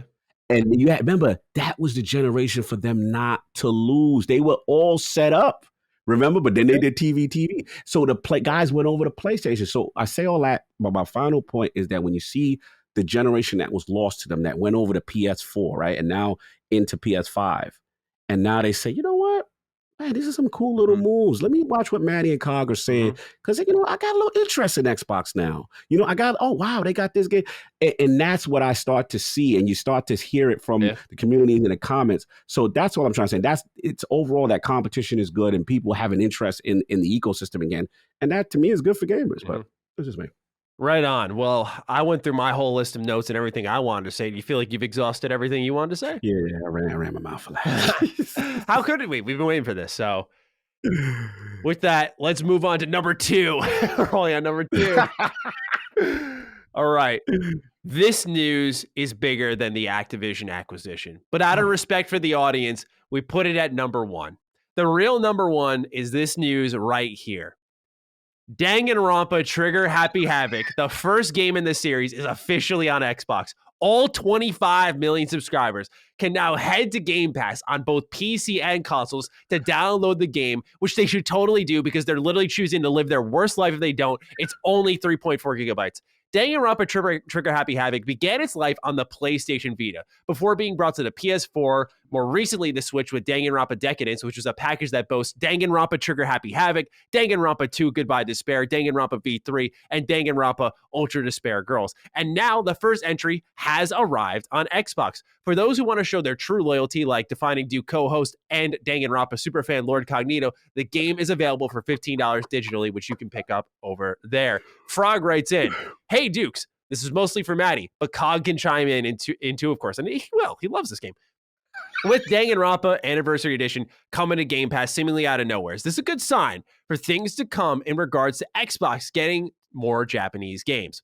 Danganronpa has never been on an Xbox platform to my knowledge, and while it might be an older game, having these beloved classics on the platform is a good way to build legitimacy for that market, in my opinion. Thanks for the content as always, and I hope you both have great weeks. Play Danganronpa." That's not my own words. It's time. I'm thinking of like Buffer in the middle of the ring before a main event. It's time. I can't believe I got to bend the knee like this. This is so disrespectful because it all started, if I remember, Cog had the nerve, the audacity to say randomly, "Hey, you know, that Phoenix Ace Attorney thing looked kind of cool." And, you know, and Maddie said, "Oh, how dare you mention great it?" offense. You took great offense. And I thought I was being cool. I was like, "Yo, he was like, "Oh, no. Yep. You do not understand what the GOAT is of that genre." So the bottom, like, all right, I guess. And now I can use the excuse. I was like, "Well, Game Pass, I ain't bad." Man, that thing showed up on my timeline. Every last stand media fan and comment was like, "Yeah, Cog, what now? What now, Cog? Mr. Game Pass, yeah, what's up now?" And I'm like, damn it. I'm stuck. They got me. And I got to hear Maddie's mouth. I'm like, get this thing. But I will try it. I downloaded it this week. It's going down. Yeah, it's going down this week. I will be a fraud if I don't play it. I'm so excited. My request, Cog, in all seriousness. Tell me which order. All serious, what I got to do. Get to the end of chapter 1. Play through the first trial, if you will. About a couple of hour or so investment. That'll get you your feel for the game, right? It does get better from there on, but I don't want to give you this false promise of like, oh, you know, this is something that like give it till the 4th chapter, you'll love it. It's a total of 6. It's not a super long game. We're talking like 20. It's a long game for what it is. It's 26 hours, but I promise you, if you get through the first chapter, the rest is a breeze. So get the first chapter down. The first chapter isn't like, it's not heavy work or anything like that, but it's introducing you to everything there. And I've never met someone yet, you could be the first, who has completed that first chapter and went, all right, I'm done here. Like, I'm not going to finish that. That's when the hooks are going to get in. Just because the premise is so unique. I don't think you've played anything like this, man. I don't think you have. And the fact that you were open to Ace Attorney, I do slander Ace Attorney here, but the fact that you were open to it, to me, shows you got a little visual novel intrigue there with the trial system. I'm like, okay. The trial, like the objection and all that. That part interests me. The art, I will say, the art style looked a little cool, you know, and I do like that visual novel aspect. I haven't played those type of games in like maybe one like way back in the day. So the trial thing, I think, might get the hook in on me. Yeah, you know that's where it ramps up. That's the intensity because you're putting together all the clues that you've acquired. You do investigations. This is one that I'm so excited to hear your thoughts on because my girlfriend played it. I got a couple of my buddies into it the year before. Like, they love it. Like, I think Danganronpa is genuinely one of the most, number one, misunderstood, but number two, overlooked franchises of probably the last decade. Like, yeah, I get it. It was a Vita title. It's not that anymore. It doesn't really delve ever into that weird Japanese fan servicey shit that I think can plague games and make it hard for Westerners to adopt them. Like, this is just a straight up, the premise for those who don't know what Danganronpa is, it is you are in a school that has been locked up tight. You don't know why you're in this school. And the only way to escape when you're with a group of, I think it's 18 people, is to kill one another. So it's a story about trust, you know, about like these teenagers who are like, all these ultimates are what they're called. Like, they're the best of everything. The ultimate swimmer, the ultimate martial artist. They're the top of everything, right? And they've gone to this school to be like the top dog. And they're like, why are we here? Why is this bear thing saying we got to kill each other to get out of here? Like, we're not going to do that. And let's just say things pop off from there, to say the least. It is a really unique premise. I know a lot of like JRPGs and stuff love the school setting. I'm a sucker for the school setting. I think that shit I is do. dope. I think it works. It's a perfect setup point for like putting yourself in the shoes of the character. Like you've been there, right? Like you've been in school. And so I Mm-hmm. just, again, this game, it really, really is special. I love it to death. So I feel like, I feel good about this one. I feel good about Okay. that. You're going to give it a shot and you're going to like it. Yes, I'm going to give it a shot, Oh, man. yeah. You selling me though. You are selling me. And when I did look at the art style, I was like, it don't look that bad. I'm like, I'm very intrigued. It's you a know what lot I'm saying? of concept art and portraits that change faces with voice lines, and so yeah, it's a goofy game too. Like there's a lot of good laughs in there, but this is a good you've described to me your setup. I've never seen it, but like you have the Series S in the bedroom. I see this being that type of game for you. The Like Series S yeah, is the bedroom yeah, joint. this is the bedroom joint for sure because I could see this Winding being down. like the wind down game. There's no investment on the level of like gameplay. Like you're going to be walking around and doing stuff. Don't get me wrong, but it's not combat. It's not exploration, interaction. Like you're just clicking through dialogue, investigating. Okay. I will say, once you get to a trial, do a hard save and make sure you got time for it. The trials can go on kind of long, and once you start one, you ain't stopping. I'm telling you now. So Got you. be aware of your time slots for those who are listening to. Like if you're like, I got to be somewhere in an hour, I'll start this trial. No, do not. Do not. Oh, so when I get to the trial, you not. really gotta. Okay, There are that's the break time. points in the trial where they'll let you save. Mhm. And I get now that we have consoles that go to sleep. I played on the Vita that could go to sleep. Like it's fine, I guess. But for me, that's a thing that you got to go the whole way through. Like The it's whole a way thing. through. And especially if you start it too late at night, like you'll be up late. There's no stopping you once the trial grabs you. I'm just you've all been warned. All right, fair enough. It's on. All right.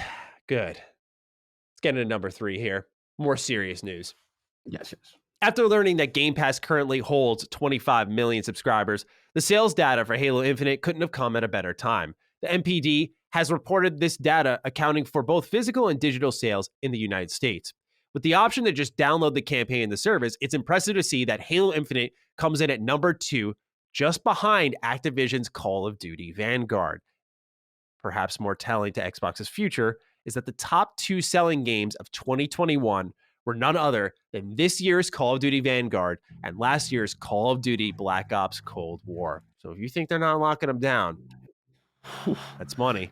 That's money. Forza Horizon 5 just snuck in the overall top-selling games for the list of 2021, coming in the last spot of number 20, despite recently surpassing 15 million total players. It is also reported that Switch and PlayStation, quote, effectively tied, end quote, for leading the hardware sales in December, and thus placing Xbox in third, even though they led the charge in November. Cog, we've been waiting for this one, bro. We've been waiting to find out, where did Halo place? Number 2 in December. Obviously, I think it was too late for it to hit the overall sales charts. How are we feeling about this? In its launch month, it came in second place to Call of Duty, despite Game Pass being a thing that was really growing around this time. Super impressive. This surprised me. This was what I was worried about because we all knew the way the game skewed. The game skewed free-to-play multiplayer, right? And then campaign, right? Was the component. So then you got Game Pass. So it's like, all right, are people really even going to buy this? That's the question, right? Especially a single player portion of the game. Yeah. Impressive. People went and bought it. And yeah, man, I didn't not that I didn't expect it. I was surprised because my concern was that, like, can this still generate traditional revenue the old-fashioned way with this Game Pass model, one of their biggest titles? And yeah, this is something for them to put their chest out. Yeah. This is impressive. 25 million. Okay, cool. But back to the overall theme of the show, which is COD and exclusivity. Listen, Call of Duty. We've talked ad nauseum prior, many Divided Dukes before, about how, yo, this the year, bro. Down year, Halo's out here, Battlefield's out here. They got a scandal. People are leaving. And this thing is still number 1, not even close. That is insane. And it goes to show you, yeah, Microsoft's looking. Microsoft's looking. And you throw that in that, yeah, like that's to feed the beast that is Game Pass. And that's why I'm with you. I still anticipate after maybe not 2022, but let's say the deal gets finalized top of 2023 or the mid, whatever. 2023's Call of Duty. that may be the one that goes exclusive. Yeah. Yeah. And just for reference, for those who don't recall, in 2021, for November, the MPD stats for the top 20 best-selling games in the US of that month, which combined both physical and digital, Forza Horizon 5 came in at number 4, despite around that time, the report was about 10 million plus players. So impressive. People are still buying their games in the US. We did have UK data that I'm trying to find here, but that did suggest that UK liked Game Pass a little bit more, which would make sense. But it was tough to gauge because the reason we needed the US data is we know that this is where the console is most dominant, right? Right. The UK has reportedly sold 1 million Xboxes, which is great. That's growth for that region for Xbox, but that's not enough for like 1 million. You know, you'd have to have an insane attachment rate for Xbox to hit the charts in the UK with an exclusive sales, which again, that'll make those stats a little bit more telling. But seeing this really shows the picture that people are still buying Xbox's games. I find this relieving because there was a talking point I sort of left in my notes. I was like, it just seems kind of unnecessary, but I think it fits here. I've worried about with this Game Pass push and absorbing these developers, the death of physical games. It's always been a worry of mine. I love to collect games. Halo Infinite, by the way, its physical copy sucked. You couldn't throw in the disc and play. You had to throw in the disc, and there was not only your general installs, which we're used to, but like half the game was online. You had to download it. You had to have the multiplayer stuff. Let's not get into Xbox's. You have to always, for every Xbox One game and DRM check. Yep, and then you can play offline. So it's not technically game preservation quite yet. And they have said they're working on that. But I worry about all of this because on one front, it's good to see people are buying these physical games. They're supporting them. Microsoft still sees the value in having, I guess, a shelf life, if you will, of being there and walking the store and going, Halo. Oh, but do they value it so much that they're going to put the full game on the disc? Do they value it so much that they're going to work out these DRM check things? Do they value it so much that, like, do we get rid of these to push up Game Pass? That's where I have some worries here. Now, it is, again, relieving to see that their big game did chart and charted very well at that. You know, going up against now a game that they already own. So for us in a year now, we'd be like, oh, this is a win for Xbox. Look at that. It's all Xbox games. But how are you feeling about this? Because I know I have the collector's mindset on this, but how does this matter for Team Couch, Team Digital? I'm Team Digital for sure, but this is a legitimate concern. For a guy, like one thing about me, even though, you know, as a gamer, we can all be inherently selfish, I like to think about others and how they game. And for a person like yourself who values physical games, who values the collector's edition, who values being able to put in a disc and not worrying about an online check, this is a legit concern. And this is where this is the byproduct of a subscription-based, digital-only kind of future, that if you are a physical game lover, you have to be cognizant, like, well, is Xbox for you? Because that, I can't fight that argument, right? That is legit because they have not shown enough improvement in the space. We did hear about the limited run games thing, but it does bother me when I see a Halo Infinite have a disc. For what purpose? I can't do anything. It's literally a paperweight. Right. So again, you want, like, for example, I'm going to buy the Series S. There's a attachment screen from a third-party company. It's Kickstarter. I believe it's called Upspec Gaming, right? Super excited about it, right? Because now I can take, you see the conversion guys in the car, he's in his house, he's with his son. Like, he's moving and grooving with it. But the reality is, if I don't have a phone or a hotspot for that periodic DRM check, right? Who's not playing a lot of these games? And that's a legitimate concern. And I hope they put pressure on Xbox for that, because people still want to play offline and people still want to play physically. So I agree with that. I think that their feet should be held to the fire for that. And we should be on them, because there is a group of games. And let's even think about the guys in the military. Or you're on a base. You don't have online consistent access. You just can't play Xbox. like, come on. Like, that's where we need to be our focus on. You know, so we can preserve, because God forbid, something happened, and let's just say there's a new regime and Phil Spencer's out and Don Matrick, the sequel, comes. And he's like, you know what I'm saying? Like, yo, and the servers get turned off. You know what I'm saying? Like, that's the legit concern. You know what I'm saying? This is what we need to be fighting, that battle to preserve these games. I mean, let's entertain this discussion just for a moment here, because what I wanted to talk about too is I was listening to Sacred Symbols Plus and I was watching the audience get a little bit riled up. They were talking about like, what if Sony got absorbed by someone else to counter all of this, right? And so the reason I bring this up is you don't know how these companies are going to fade in and fade out, right? Like right now, Xbox looks like a permanent staple, but they were almost dead. They were dead in the Xbox One era, and they pushed on. Phil Spencer, I believe you always mentioned, had to talk with Satya Nadella, or I think it was Satya Nadella, who was like, hey, why do we need to keep Xbox? And he gave them a plan that then defined their future to the point we are at now. That doesn't happen often. Most times it's like, okay, shut it down, wrap it up, quietly put it away. Sega, another one that looked like a major player with the Dreamcast, right? Sega Saturn. Nope, not anymore. Now you know them for publishing Persona, which is not on Xbox. But what I'm saying is these things ebb and flow and change quite a lot. And we can't just assume Xbox will be around forever. As stupid as that sounds now, we just can't do it because we're already hearing people talk about Sony selling off PlayStation. I don't think that'll ever happen, ever. But again, I just think we need to entertain that thought, because if, God forbid, something did happen and you want to play those Xbox games that you spent your time, effort, money, they should be available to you. Yeah. That's it. Agreed. Well said. Well said. That all valid. All valid. Let's move into our last bit of news, number 4. Funny enough, our shortest week of actual news on the list, but our biggest week of news in the scheme of things. Yeah. All right. Hilarious. Game Pass rolls on despite the huge announcement and what may be one of its more strong and diverse offerings for the week. All of these games, except one, will be available by the time people are listening to this episode. Starting off, we have Danganronpa Trigger Happy Havoc Anniversary Edition on console, PC, and cloud, as well as Nobody Saves the World on console, PC, and cloud, January 18th. So again, this will already be out by the time you're listening. Then, this one's a little bit interesting. Death's Door. Death's Door, console, PC, cloud. Originally Xbox exclusive. After a couple months, made its run to PlayStation and Switch, and they're like, we're back, baby. Game Pass deal. So they're getting their money. Good for them. Hitman Trilogy, Hitman 1, 2, 3 for console, PC, cloud. Paparazzi.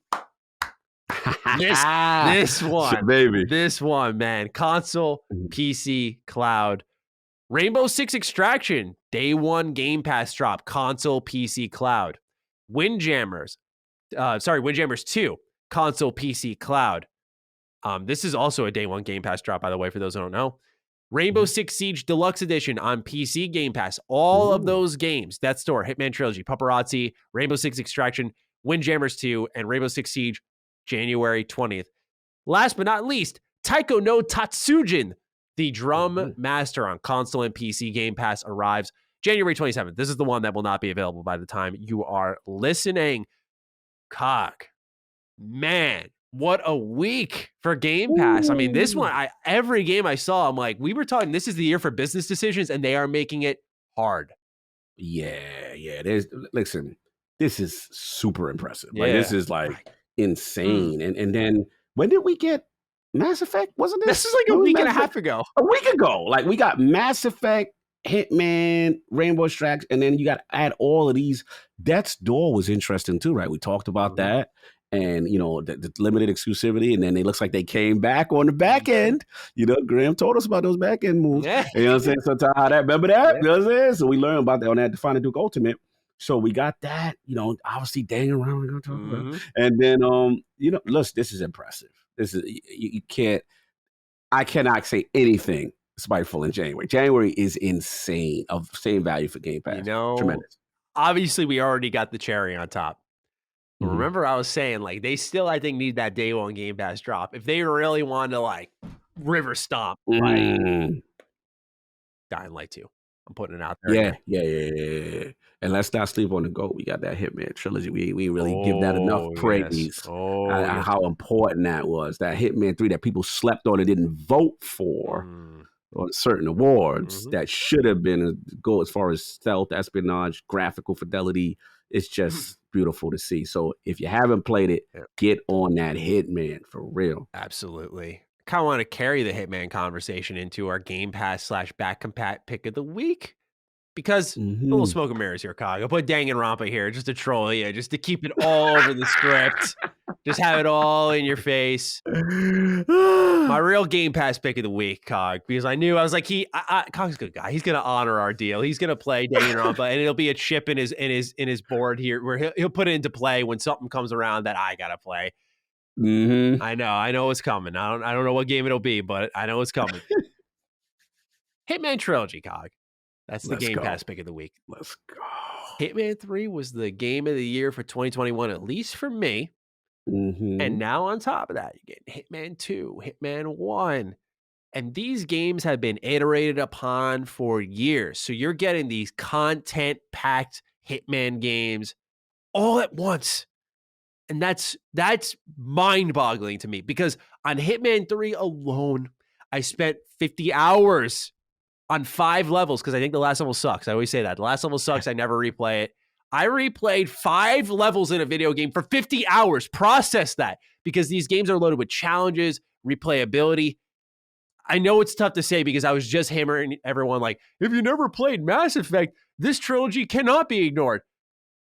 Neither can Hitman. It's cruel of Game Pass to do this to us where we got to have 2 amazing trilogies in the same month. It's impossible to play both of these at once.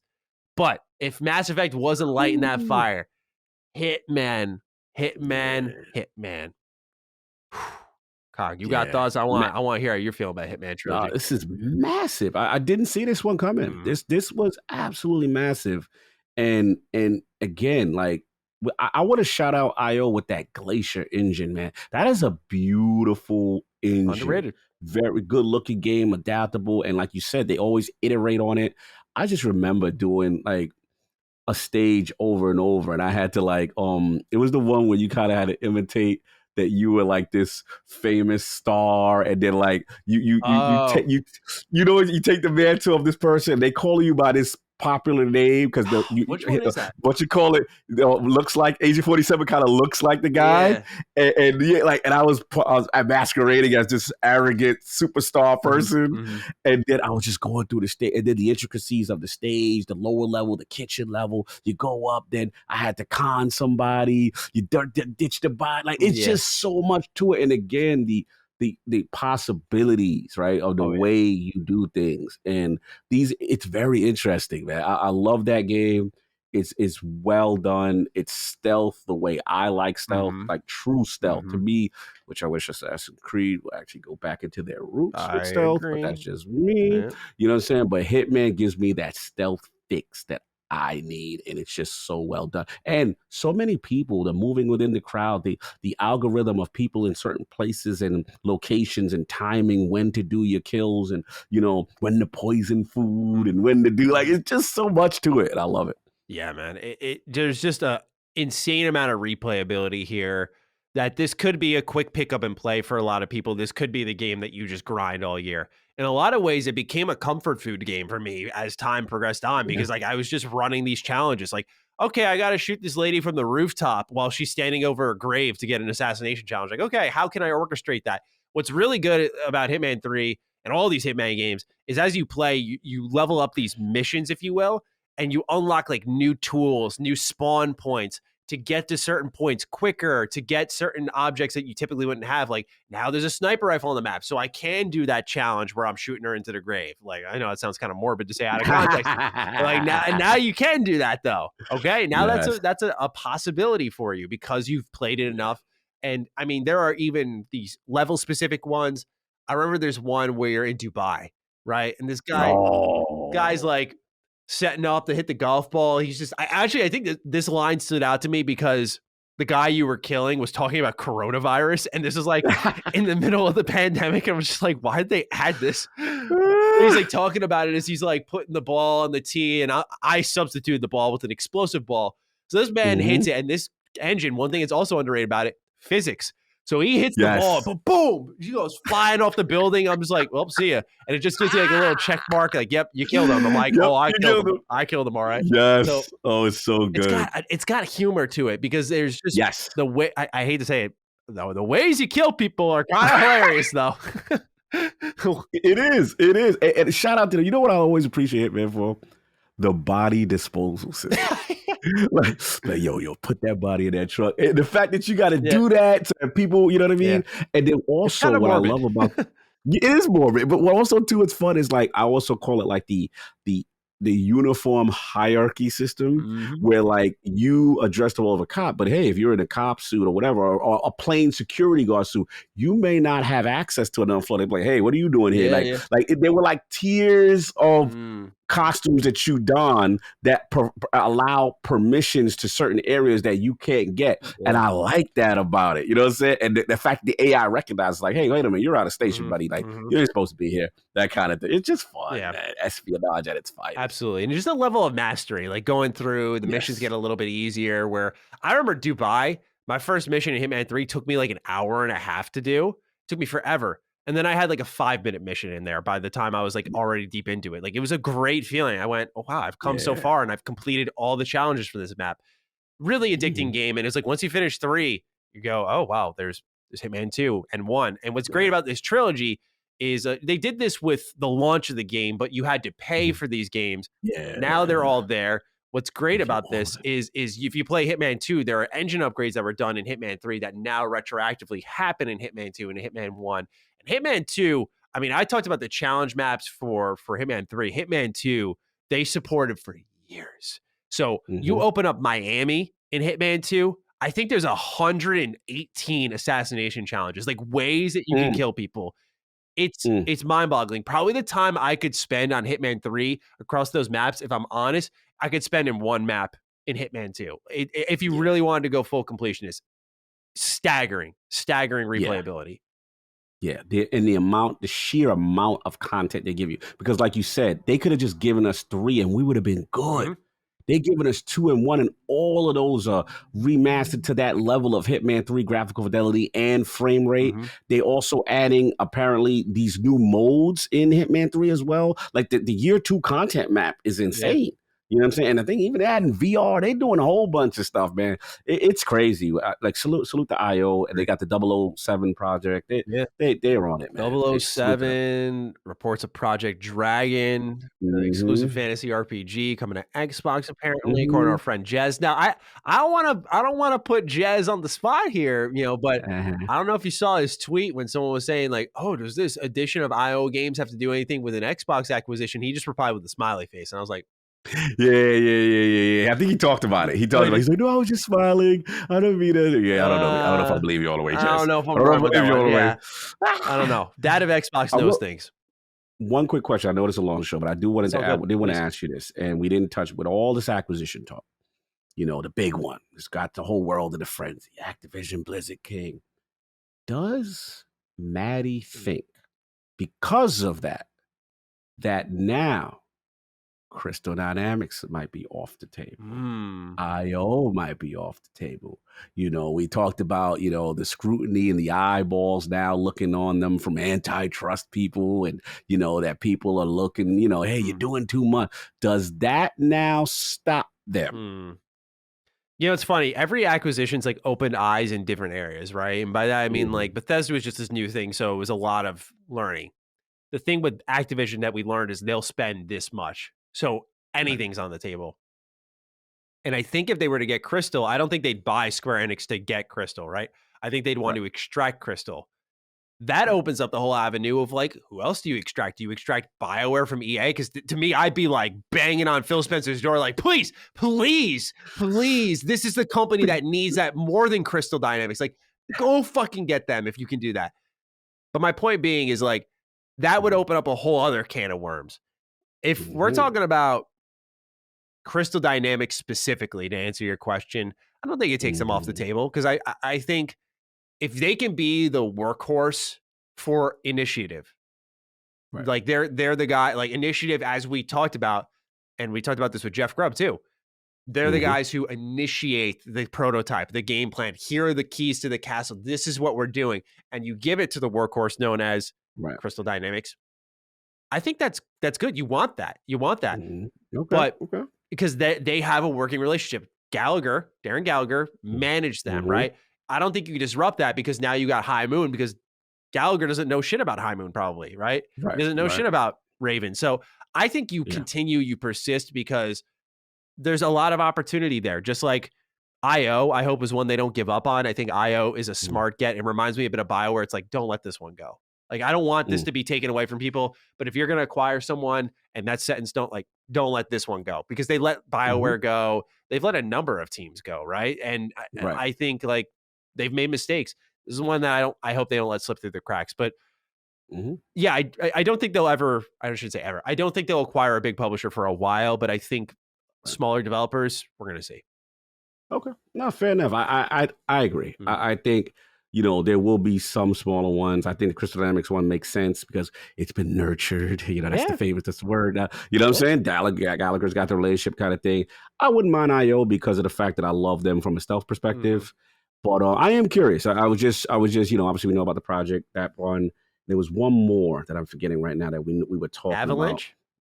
about. Yes, that's what it was. You know what I'm saying? So I'm just curious, how those play out, or if they get kind of like, hey, we could slow down and just do Game Pass stuff from now on. Yeah, I do think it's going to come down to a nurturing where like Insomniac was someone that could have been in Xbox's lap to some extent. They just let him go to PlayStation again. Remember what Jeff said to us, if we're going to take his word and run with it a little bit. Yeah. Avalanche had some trouble hitting deadlines. Now you've got all these Activision studios. It's like, Avalanche, clean your shit up. Let's say, like, I don't want to make them the enemy here, but let's say that's the case. Activision or Avalanche, clean your shit up, or we got enough studios over here. Like, we don't need to buy you, right? And I think that's what this does to them, I would imagine, is they will still buy people. Let that be known. They will still buy people, but they don't need to buy Avalanche. I don't think Avalanche makes that many good games. Like, I wouldn't want to buy them. Yeah. You don't need to buy IO. I think they should. That would make sense for them. But you know what I'm saying? Like, they have options now where it's like, well, we're taken care of. Yeah. And I want to shout out Jez. I believe, from my understanding, I was listening to Xbox 2 and those guys, salute to them. The war chest with these latest acquisitions is only halfway done. So whatever it is, 150 or whatever it is, apparently they're only at the halfway part of this war chest specifically for Game Pass and studio acquisitions. So it'll be. Jez said this, or this was? Yeah, I believe Jez shouted up that they were at on Xbox 2. They did an emergency one yesterday, I believe. Right, I saw. Shout out to those guys. So yeah, from my understanding, again, according to Jez, the war chest is at the halfway part. So it's interesting to see over the years what happens. Right. Is this the war chest before, we talked about how, like, with inflation and stuff, like, they needed to spend a certain amount of money that was sitting around. Is this the war chest for, like, by summer, or the war chest overall? Now, that's a good question. That I'm not sure. That I would have to listen back. Mm-hmm. Well, that's our Game Pass pick of the week, and of course, a very thoughtful conversation. This will be leaking into a ton of episodes. Of course, this is an industry-shattering move. So I'm just preparing listeners, old and new. This is not something we're just gonna. Okay, what's next? We're going to really entertain and mature the discussion here on Xbox and Activision, because there's a lot of moving parts to it. A lot. Like, I would argue, it's tough to just cover everything in depth. Like, I feel like there's still stuff we could sit here and talk about at times. Absolutely. Anyway, we have 3 questions to wrap up this show with. Let's start off with Aught Apps, who writes in, "My Dukes, I hope you're well." Very kind start for what is holding us accountable, it would seem. We had the nominees revealed for the annual DICE Awards, the video games industry premier, peer-juried awards. Their words, not mine. Here are the nominees for Game of the Year: Deathloop, Inscription, It Takes Two, Ratchet & Clank Rift Apart, and Returnal. Where is the outrage for Forza Horizon 5? We were happy to take a big old dump over the Game Awards for snubbing this highly popular title, picking holes in the process, saying that there was genre snobbery at play, all sorts. Your boy Jez even wrote an entire article making proclamations like, to snub Forza Horizon 5 isn't just a snub for Playground Games, it's a snub of the creativity of the industry. One of the biggest industry awards just snubbed their own creativity? It has been absolute cricket since the nominations were announced. It can't only be me who has noticed a distinct lack of outrage on Forza Horizon 5's behalf. Have the Forza Fun boys finally bent the knee now that the industry has had its say? Were they overreacting, or are these awards just not on people's radars? They should be if you care so much about the Game Awards. For complete fairness, I will mention that the GDC Awards did in fact nominate Forza Horizon 5 for Game of the Year. So maybe that has quelled the bloodlust from the fun boys. But I'm still surprised given how hard people were going to bat for them last year. Have a I don't got $70, let alone $70 billion kind of day. All right. Hot Apps was displeased with our outrage, it would seem. Would you like to reply first? Shall I? Sure. No, you go first. I got bars, but I want got you bars? to go first. I mean, maybe you sound ready. Like, okay. Why don't you go? No, I mean, look, there's always some validity in some of the things people say, and I do understand where he's coming from with the outrage for the Game Awards. But we have to be honest that the Game Awards, the profile is huge, right? So they're gonna get that. Now, this is the part where I give him credit in the sense that DICE, from my understanding, is the developer, your peers, right? The devs want to win, apparently. Right, the devs, whatever. So they didn't say right. So I understand that sentiment, but GDC did have it. So I say all that to say this. I think the reality just comes down to the DICE Award just not having the profile to the average gamer that they're visible to. I honestly think people don't know that DICE Awards exist. To be honest, I forget about it sometimes because I have to look through my email chains and be like, oh yeah, they're doing awards. It's really not as in the public facing as much. It almost feels like this low key thing. And I just think I don't know if they don't have the advertising dollars or that profile that clearly Jeff has. But no excuse. I understand that sentiment, but GDC still did have it, and people still revere Forza Horizon 5. So I don't think the Forza fun boys are dead. I just think nobody really knows about DICE Awards like that. I have to echo your sentiments exactly because it's precisely that. The reason there was outrage over the Game Awards than something like DICE is, I'm going to say it out, is no one fucking cares about DICE Awards. I'm sorry. The reason people tune into the Game Awards is not because they care about the awards. Yeah, it's an interesting part of the discussion. It's about representation of good games. But it's also a lot of people, the millions of people tuning in. Jeff's fooling himself if he thinks that they're tuning in for the awards. They're tuning in because there are big announcements there. We've seen huge reveals there.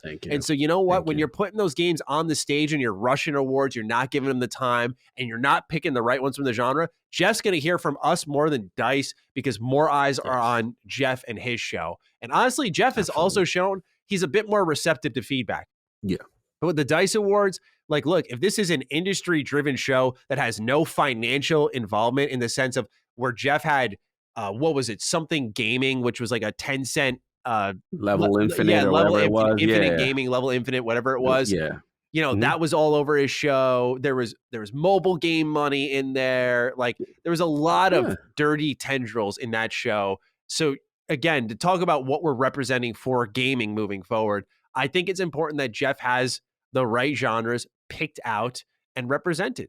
But when you look at something like DICE, like that, if that's the dev pick and there isn't this weird jury of people who have openly admitted that they don't even play games anymore, right? Like, we got to think of who's also voting. That's a bigger part of the process, Odd Apps, is I was particularly outraged because I look at the jury and I'm like, half of you have openly said at one time or another, yo, yeah, I don't really play games anymore. Adulting. Fuck off. Like, that's why I got so upset, because I'm like, why are you even here then if you're not going to be a part of the conversation, if you're going to complain about your privilege of playing video games for a living? Like, give me a break. I don't feel bad for you at all. So for me, it's about that. It's about those who are making the picks behind the scenes and what this show truly represented in the last year. That's where the outrage was from. Whereas something like DICE, it's like, sorry, I don't care as much about DICE because I do care in a sense that this is developer representation. Yes. That's important.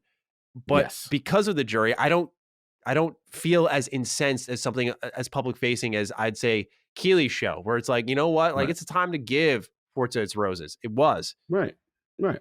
It's the premiere. It's like, getting mad. Like it's like the MLB, and then you got no disrespect, like a AA or a single A kind of thing. Because let's be real, on the highest level, they're enticing you to watch this show just by saying, yo, we're going to have game premieres. We're going to have all these things to be there at the show. So again, it's not complete disrespectful. What I like the purity of what the DICE show represents. But at the end of the day, they are not have enough eyes on it for that the average gamer is even watching or paying attention. So for enough people to have a decision, and I bet if they did, then the smoke would be given on some levels too if people see what's going on. But I agree 100% what you said. Yeah, they write here on the DICE Awards website, It says the Academy of Interactive Arts and Sciences tabulates the votes in every category, and the winners are announced at the DICE Awards ceremony. It says as well, Academy active, creative, technical, business, and affiliate members are qualified to vote in all genre categories and in the following categories: Game of the Year, Mobile Game of the Year, Online Game of the Year, Outstanding Achievement for Independent Game. Creative technical members of the Academy may also vote on craft categories related to their experience. The Academy believes strongly that to maintain the credibility of the awards, craft categories should only be voted on by those who take an active creative role in making games. So this is an award by people who make games. And so if that's their call, like they got a bigger say, I think, than some of us there who play the games. Like they're making the games. And so according to your writing here, they have decided to pick, let's see here, Deathloop, Inscription, an indie game. It Takes Two, a co-op game. Ratchet and Clank Rift Apart, I think one that was really pushing the idea of SSD, although I think on the consumer end, we didn't feel that as powerfully. And Returnal, right? So, you know, if that's what the devs think, because Deathloop apparently is the platform of the future, as much as I like to shit on it, let's talk about how it is, what the word is. You know, this is what the devs have decided. I'm not going to argue them. They make the damn games. No, I get it. I again, totally understand. And all I'm saying is, me personally, I do feel there's always a little bit of genre bias. If people don't play a certain genre, I'm always going to stand by it. I'm not going to backtrack what I said, you know what I'm saying, kind of thing. But I will respect, you know, that more from a dev who, you know what I'm saying, who play. I will respect them there more than another jury that's not playing games. Exactly. Well, thank you for the write-in, Audaps. It's definitely a great conversation to have and important to highlight. Absolutely. And we always like it when the audience holds our feet to the flames. We're not immune to criticism, but we'll happily respond when the bell is wrong. All right, let's talk with Julian. Dukes, I'm sad. It came to me when I was going through my N64 collection and seeing the whole slew of rareware classics like GoldenEye, Perfect Dark, Conker's Bad Fur Day, Mickey Speedway USA, and of course, Banjo-Kazooie. It hit me especially hard when I realized that Rare has only published one single non-Connect game in the past 14 years, that being Sea of Thieves. I miss the Rare of old. What is going on over there? It's been years since Everwild got announced, and it's taking so long for Rare to release games. It's awesome Rare is given so much creative freedom and what seems like little to no pressure from Microsoft, but I feel in this particular case, some pressure and guidance would be a good thing. Rare has become Microsoft's media molecule. This is a great connection by Julian, I would say. And what of all the unutilized Rare IP Microsoft is sitting on, something that you and I touched on in the Activision conversation? Fans have been clamoring for a new Banjo for decades at this point. Would love to hear your thoughts and possible solutions. Please ease my pain. Thank you, Julian, for writing in. This is a phenomenal write-in, too. I mean, this really hits the nail on the head on what's wrong with Rare, doesn't it? Yeah, no, Julian's on fire. I agree. I mean, I think they're the victim of two separate things. One, an old regime, Don Metro, who believed, sorry, Don, the Don was outside, you know, believed in the Connect and the TV, and they were kind of pigeonholed and forced to be a Connect studio. I remember those games, you know, Connect Adventures, and I had all those, I was a Connect, I had all those stupid games just to try it, but their talents were put to waste on those type of things, right? So then now you fast forward this whole slew of Connect games they do. They did a sequel to it. I think they did Connect Sports. They did like 2 Connect Sports. They had a bunch of Connect titles. Rare was outside on Connect. That's where they were doing. So now that finishes. Now you fast forward into the, you know, Phil Spencer era and stuff like that. Now, to their credit, and I know people don't want to hear this, shout out to Ben DeMero, they create Sea of Thieves. They got a hit, right? Yeah. And they got a hit. I know some people don't like it, but that's not what the numbers say. The numbers in the engagement say not only is this a streaming hit, this is a romp with friends. The post support has been amazing. They did the Pirates of the Caribbean tie-in. We did a stream. Like, I am not a Sea of Thieves guy like that, but I can't front out the community, the ILP community forced us to do all 4 Lords to do a stream. It was a ball. We were having a romp. It was so fun. Like, I get it. Why? So the only thing I will say after that, because Sea of Thieves is such a beast for them and they're kind of in it right now, that they're still going to put on post-launch support. It's an ongoing game. The only thing that makes me sad is Everwild, because I liked what I saw And now we heard rumblings like, yo, the direction might have changed. It might be scrapped. Who knows what's going on, whatever. I would love to see another rare IP or them to hit into that treasure trove of IPs and stuff that they have and bring some stuff back. That I think is fair criticism for Rare that we would like more than just to see a Thief studio for right now. I agree. And, with Everwild, I do think to myself that it's probably time to put on a little bit of pressure for them, because I remember what I was told. Was I told this, or did I read this? This is what happens when you take in too much information. I'm going to go on the side of I was told this, actually. I was told this. Okay, let's get it. Because now I know the story. I was big on Everwild being at E3 2021. I was like, it's time. It's been forever. Re-reveal moment, right? Like, this was I call it my bold prediction. I was big on Everwild, but basically the game was soft rebooted and it wouldn't be expected to launch anytime before 2023 at the earliest, right? And that might be out there. I don't want to act like I'm the source of that information at all. I'm pretty confident that's out there, but that is what I was told at one point. Because I remember making my predictions, and someone reached out to me and was like, here's what you got right, here's what you got wrong. That was one that stood out to me. I was like, my bold prediction. Come on, man. So yeah, it's gonna fall into that pit of, hopefully there's enough, I guess, Xbox titles to distract from it. For us deep in the cut core gamers, the conversation will be, was it worth the wait? And it's hard to think of a game that you've waited this long for that's worth that wait. And now we're talking soft reboot status.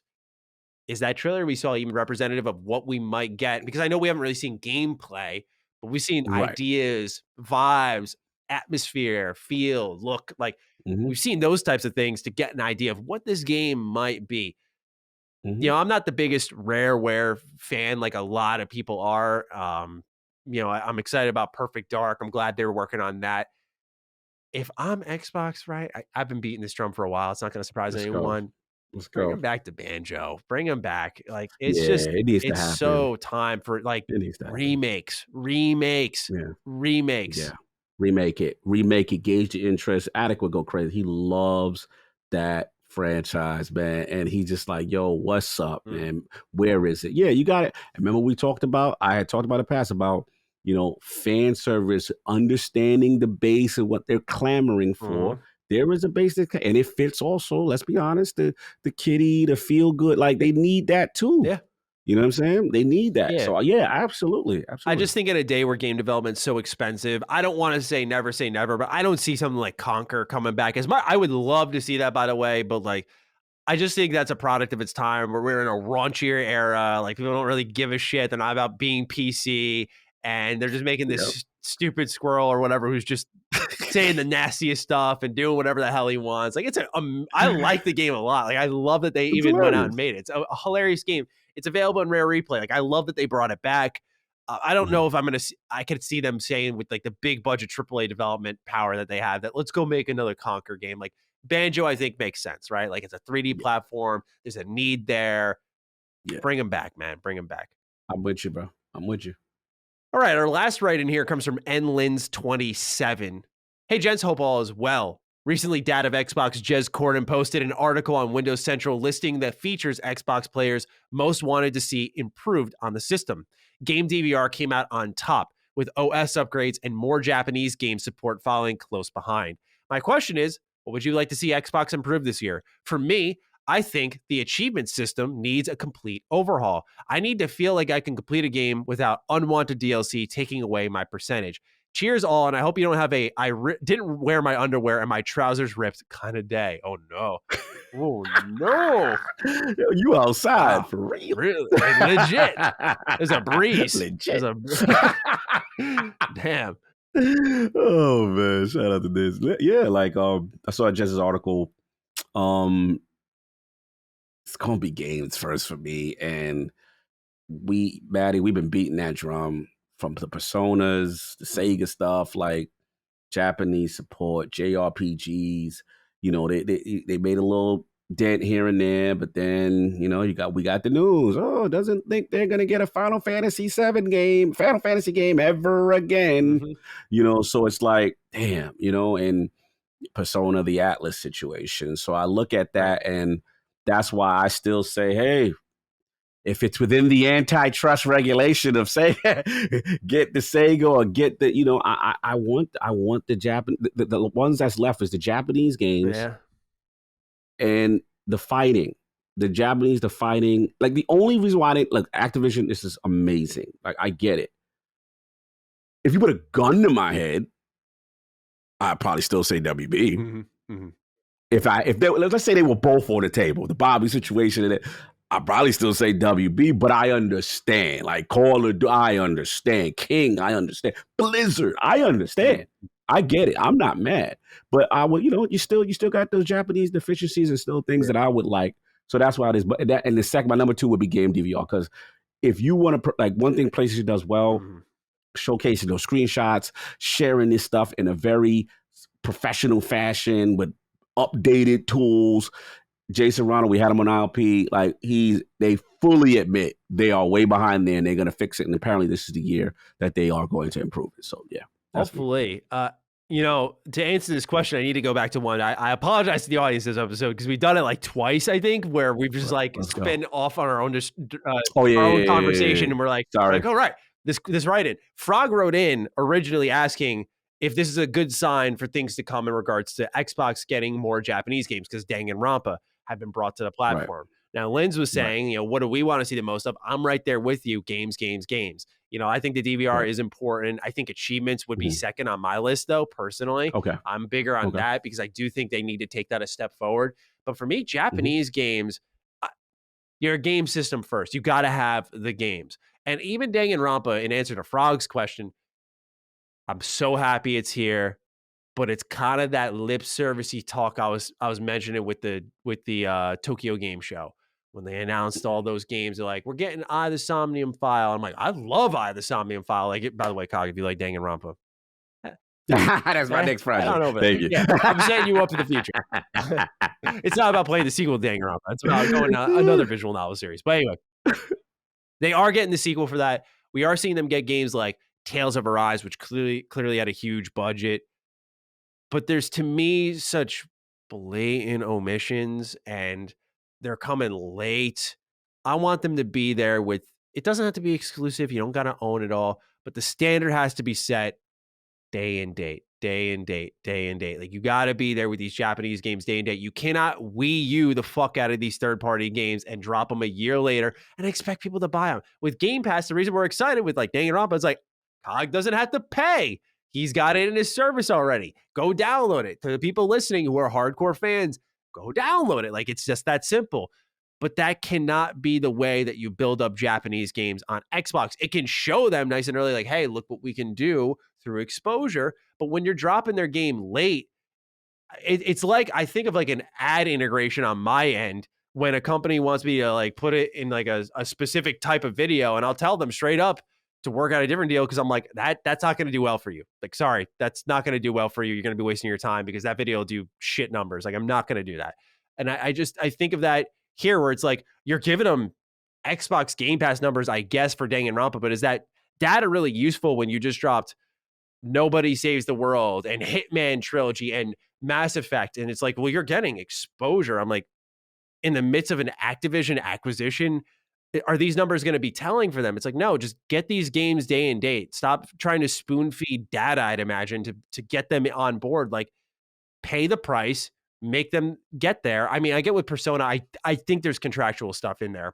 Yeah. With other ones, so, like, we've started to see that tempo pick up a little bit, but it's still that, when you first meet a girl and like, you're not sure, is she into me? Is she not?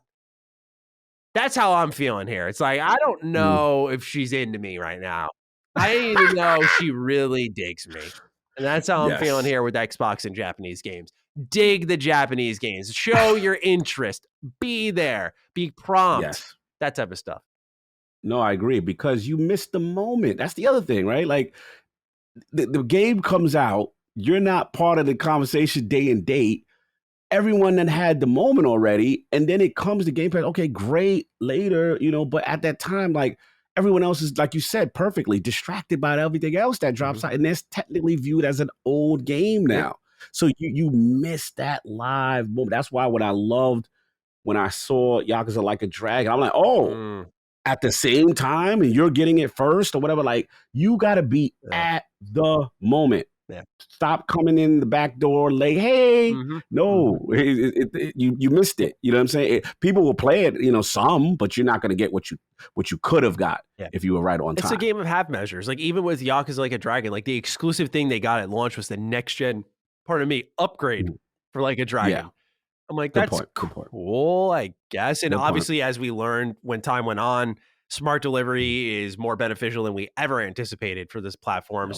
When you were seeing like the next gen upgrade process for Like a Dragon on PlayStation, it worked in Xbox's favor. But again, these half measures cannot continue if you've legitimized yourself again with an acquisition in the Western space. Activision absolutely. doesn't really reach to Japanese audiences. Like, they don't. I don't think any of those IP do. I can't think of one, at least. Like, maybe if they could get the Marvel games, I guess, and use through Activision, like, let's respark this Marvel license talk. Let's see what we can do here. If they could do something with that, I guess. But otherwise, this is still, again, a very Western driven move. Right. Absolutely. Yeah, no, absolutely. I agree. It still doesn't address that deficiency, and we're going to always beat the drum here for Japanese games. Always. So that's what I hope to see Xbox improve this year. Looks like they're off to a good start with like the Somnium Files as a sequel arriving. And I'm hoping that they just continue to press that. But that's all we got for this episode. Exhale. We're here. Massive. Wow. Massive. Well, we hope everyone really enjoyed this episode. Certainly we've been looking forward to it. This conversation will continue beyond this episode, of course. I mean, we have just so much more to unpack. And because of the toxic leadership at Activision, there's going to be much more to really dissect with this and see how it all develops. And of course, we're going to have updated conversations on exclusivity, Game Pass, all of that stuff. So this is not the end of that story. So we know with how the numbers went with Bethesda, if you're here and you've listened this deep into our show and you've given us your time, thank you. Of course, to new and old listeners, thank you. Like we appreciate that. We would just hope that you subscribe to the channel, add us to your RSS feeds maybe, and consider listening to the next episode. We're trying to grow this. We've been, for those who are patrons, they can speak for us. I think they would agree. We've been ambitious and hungry, kind of like Xbox, funny enough, in the early goings of the year. We're not going to stop. And so if you're here looking for an Xbox show as they continue to expand and develop, we'd be happy to have you no matter what your walk of life is. We're just happy to grow and embrace you. Just thank you for giving us some of your time today. Yeah, absolutely. Absolutely. Yeah, this was a big one. What we doing for this hashtag? We gotta think about it. What you got in your mind? Activision DD, man. No, just go ahead. We're just doing it. Yeah, we're just doing it. Okay, straight up. Yeah. Activision DD. Let's just do it. Let's not even sugarcoat it. Straight to business. Nothing pretty about this one. Nothing pretty about this one. Just going straight. No flirting. Just straight to business. Okay, fair enough. Now, Activision DD again. Thank everyone for the support lately has been insane. When I get a chance to try to look at the Last Stand Media, the comments and on the Patreon as well as on the YouTube channel. And on Twitter, they've been really hitting us up. Yo, guys, you guys are killing it. And it means a lot. And we really appreciate that. Without you guys, we are not who we are. And we just, like Maddie said, like, yo, we are coming. We got content lined up that I'm excited about. I got shows in my mind. I got notes in my head that I want to talk about and stuff. This year, we're really trying to put you guys first and give that high quality content. And shout out to Colin as well, Sacred Symbols. And, he made a comment like, hey, I think we're firing on all cylinders. And it's really cool to see. I think it's a lot of stuff, fun stuff planned. I agree. From Defining Duke. It's getting to the point with Duke Ultimate where it's like, we're stashing up these episodes and we don't know what order to release them in. I actually think Colin said that. Like, we don't know what order to release the content in because all of it, we're like, this is exciting. This is interesting. This is topical. This is a special guest. Like, what do we do with all this stuff? And I mean, that's what you want. That's what you want as a content creator. It's how I feel about my own channel right now.